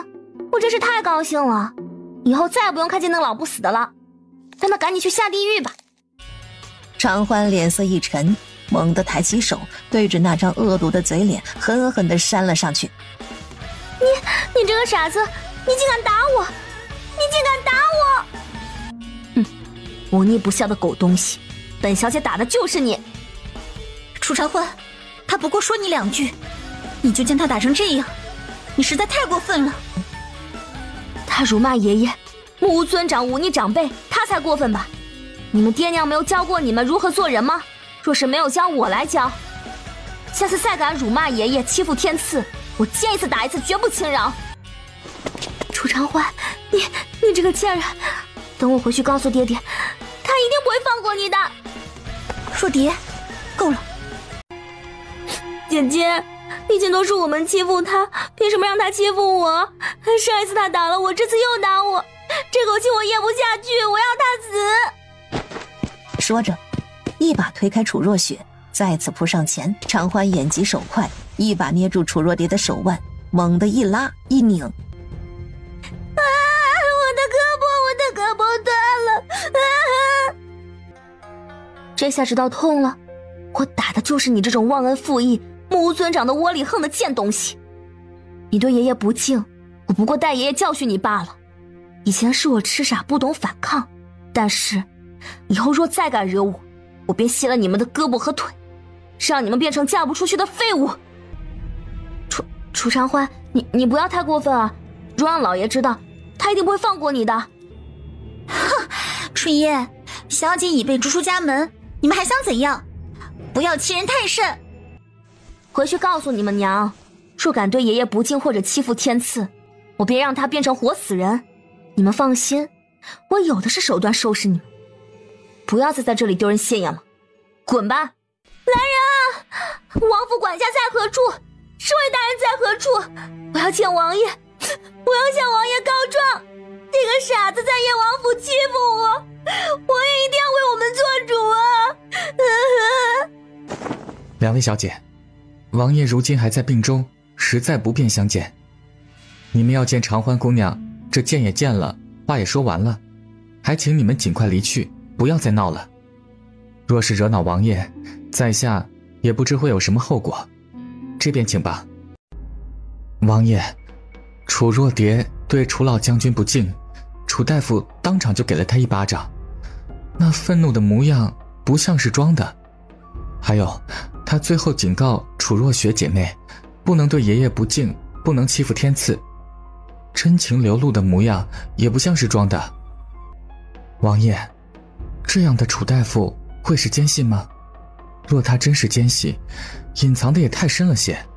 可万一他就是楚长欢本人，只是恢复神智了呢？另外，楚大夫托我今晚带他偷偷去一趟楚将军府，看看他爷爷。本王一起去。可您的身体……玉初摇头，还是属下去吧。呵呵，本王很想看一看，楚老将军见到他会是什么反应。一初，有些事我们输不起，不管他是不是奸细，只要他未做对不起本王之事，本王便可视而不见。一个人身份可以改变，但本性不会。眼看的不一定为实，你要用心去体会。一初一头雾水的点了点头，又摇了摇头。王爷到底是什么意思？为何他听不明白？楚大夫到底是不是奸细？不知过了多久。静亭那边怎么样？编程可还顺利？启禀王爷，静亭那边一切顺利。宫里那位呢？还是老样子，身体时好时坏。王爷，如今关于传位之事闹得沸沸扬扬，传言上面那位将立长公主为太子，如今朝堂上吵得不可开交。长公主又在广纳面首，还放言待她做了女皇，要凑齐后宫佳丽3000。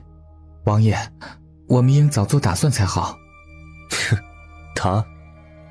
东方玄烨不屑地嗤笑，不过是受他母妃蛊惑的可怜虫罢了，不足为患。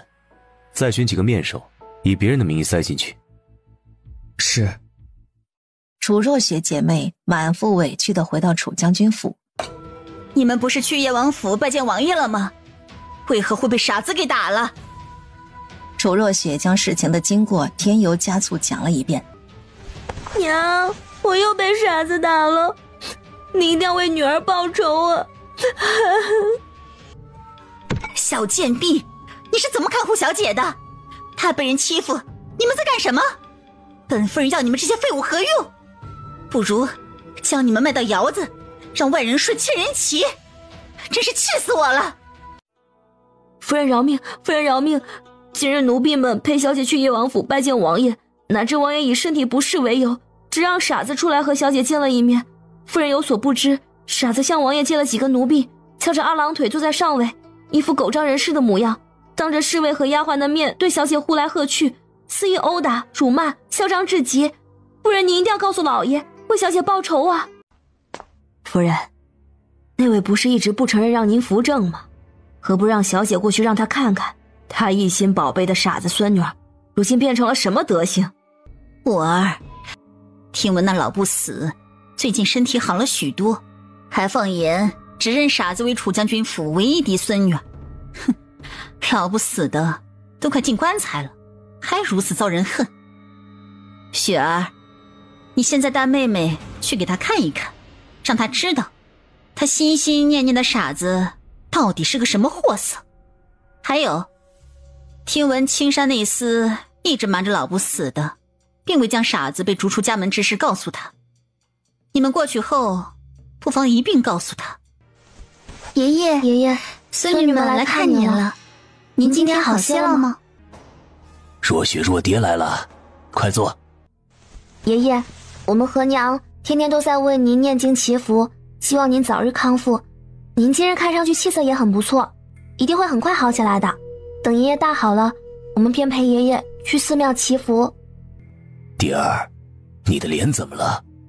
是不是不小心磕着了，还是被蚊子咬了？爷爷，这是被长欢打的，他如今性情大变，时不时发狂，动不动就打人。爷爷，我担心他伤着您，您可千万不要见他呀。长欢一向单纯善良，怎么会平白无故打你呢？爷爷，您可要为孙女做主啊！楚长欢以帮助玄烨王爷治病为由，在叶王府招摇撞骗，装神弄鬼。爹爹答应他拖累楚将军府，便苦口相劝，哪知他不但不知悔改，还辱骂爹爹。爹爹一气之下，便将他逐出家门，断绝了父女关系。我和姐姐十分担心他，便去叶王府干他，顺便劝他不要行骗，哪知他根本听不进劝告，他因此而打伤了我。你说什么？他被那个畜生逐出了家门，还断绝了父女关系。主人，您千万不可置气啊！等您好了，再将他接回来就是了。爷爷，楚长欢如今死皮赖脸的赖在叶王府招摇撞骗，还好爹爹将他逐出了家门，否则王爷有个三长两短，岂不是要连累整个家族？爷爷，爹爹大义灭亲做的没错，爷爷你有所不知啊，爹爹还将我娘扶正，我和姐姐都成了楚将军府的嫡女，你为我们感到开心吗？好，楚承运，你可真是本将军的好儿子，我怎么会生出你这个畜生？他喉咙咯咯响了数声，干瘦的身躯直直向后倒去。主人，您醒醒啊！主人，您快醒醒啊！过来，为本王梳头。王爷，您大晚上的梳头，这是要出门吗？您身体尚未痊愈，还是留在家里面静养比较好。你今晚不是要偷偷摸摸回去看你爷爷吗？怎么，你反悔了？啊？楚大夫，王爷想亲自陪你去。什么？王爷，您尚未痊愈，还是留在家中多加休息，有益处陪着我去就行了。这种小事怎么能劳您大驾呢？你这是瞧不起本王啊？担心本王成为你的拖油瓶？长欢可不是担心他成为拖油瓶吗？但这样的话，他怎敢说出口？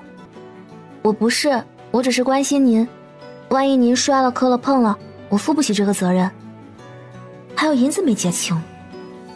东方玄烨心中暗乐，小丫头这是在关心他吗？在你眼中，本王就这么不堪？到底谁是拖油瓶还不一定呢。你到底回不回去？不回去就算了，一出，陪本王到院子里走走。你想去就去吧，不过咱丑话说在前头啊，你要是有个3长2短，我可负不起那个责任。您该给的诊费1分都不能少。东方玄烨愣了愣，不禁哑然失笑。原来他关心的不是他，而是他的银子啊，真是个不折不扣的小财迷。你在找什么？找砖头垫脚啊。一条长臂突然伸过来，一把搂住他的纤腰。王爷，我要去找砖头垫脚。有本王在，你还找砖头做什么？长欢不由失了神，他突然感到身体一轻，身子随着他腾空而起。原来传说中的功夫真的存在啊！王爷，你轻功真好，片若惊鸿，宛若游龙，让小女子佩服得五体投地。东方玄烨对他的夸赞十分受用，眉梢微挑，一脸的戏谑。本王带个拖油瓶，没问题的。王爷，楚老将军的院子就在前面。东方玄烨点了点头，长欢后知后觉，急忙往旁边让了几步，哪知脚下踩到一块石头，身子一歪，差点栽倒。东方玄烨及时扶住他。哼，本王又不会吃了你，急什么？长欢小脸一红，气恼地瞪了他一眼，率先向楚老将军住的院子走去。青山拜见王爷，祝王爷福泰安康。小姐，您终于回来了。青山叔叔，我爷爷现在怎么样啊？今日楚若雪姐妹来王府说爷爷病重，我心里担心，便在王爷大人的陪同之下回来看他。我给爷爷开的药方，爷爷有没有按时服用啊？他老人家现在还发烧吗？小姐，主人按照您开的药方服了药，这几日只是偶尔低烧，也开始吃点东西了。哪知下午若雪、若蝶2位小姐过来，若蝶小姐将您被逐出家门并断绝关心之事告诉了主人，主人气急攻心，吐了好多血，现在还昏迷不醒。长欢大惊失色，急步冲向楚老将军的卧室。姐姐，你终于回来了，爷爷他很不好。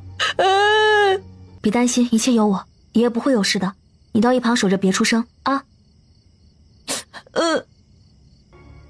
长欢手中的金针又快又稳，待金针全部扎完，也只是过了不到半盏茶的功夫。爷爷，姐姐来了，您赶紧睁开眼睛看看她，看看我呀。爷爷，您的孙女常欢来看您了，您快醒一醒啊。爷爷，您终于醒了，可吓死孙女儿了。刚才我以为您施针救治，您堵在胸口的淤血吐出来应该就没有大碍了。如你还有哪里不舒服，一定要告诉我呀。夜王光临寒舍，恕老朽沉阁在身，不能起身相迎。老将军好好养病，不必与本王客气，本王一直未来探视，还请见谅。爷爷，我先帮您取下金针，再帮您另外开一副药方和药膳方子，待您身体调理的差不多了，我便为您进行下一步的治疗。那些乱七八糟的事您不用想那么多，安心养病就好了。等我买好了宅子，便将您和弟弟接过去一起住，给您养老送终。好好好，乖孙女儿，无论那个畜生如何待你，你永远都是我楚山河唯一的嫡亲孙女儿。只要爷爷一日还活着，这个家还是我说了算。爷爷，等我长大了，便养你和姐姐，让你们过上好日子。好好好，真不愧是我楚山河的乖孙子。长欢为楚老将军取完金针。小精灵鬼，爷爷没事了，你早点回去睡觉吧，明日还要上学呢。不要，我要一直陪着姐姐，等你走了我再去睡觉。青山叔叔，爷爷这段时间真的是辛苦您了。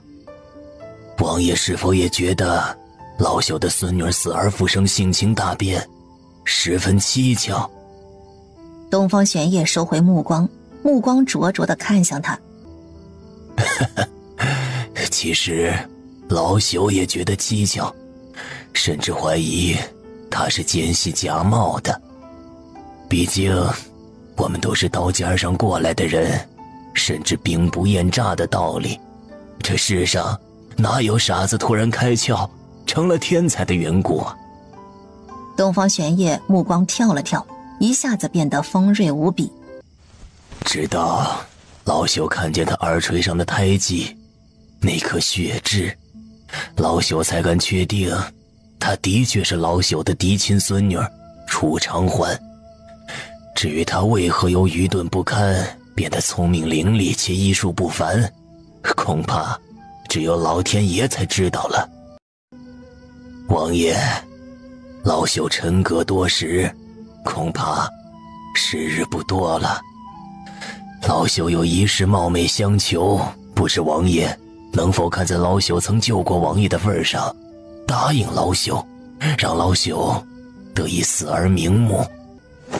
楚老将军有话请讲，只要本王能做得到，一定在所不辞，全力而为之。楚府的烂事，想必王爷已听说，老朽深感汗颜呐。若有一日老朽不在了，还请王爷看在老朽的份上，对他们姐弟照看一二。本王答应老将军便是了，老将军不要胡思乱想，安心养病，定会很快康复的。不过本王也有一个条件，以后本王若有所求，还请老将军给予方便。都是老奸巨猾的狐狸，一老一少相视，皆都微微一笑，算是达成了某种协议。姐姐，我舍不得你走，我不喜欢住在这里，我想和姐姐一起住。天赐，等姐姐买好宅子，便将你和爷爷都接来一起住。你是小小男子汉，要承担起照顾爷爷的责任，不能再让人欺负了爷爷去。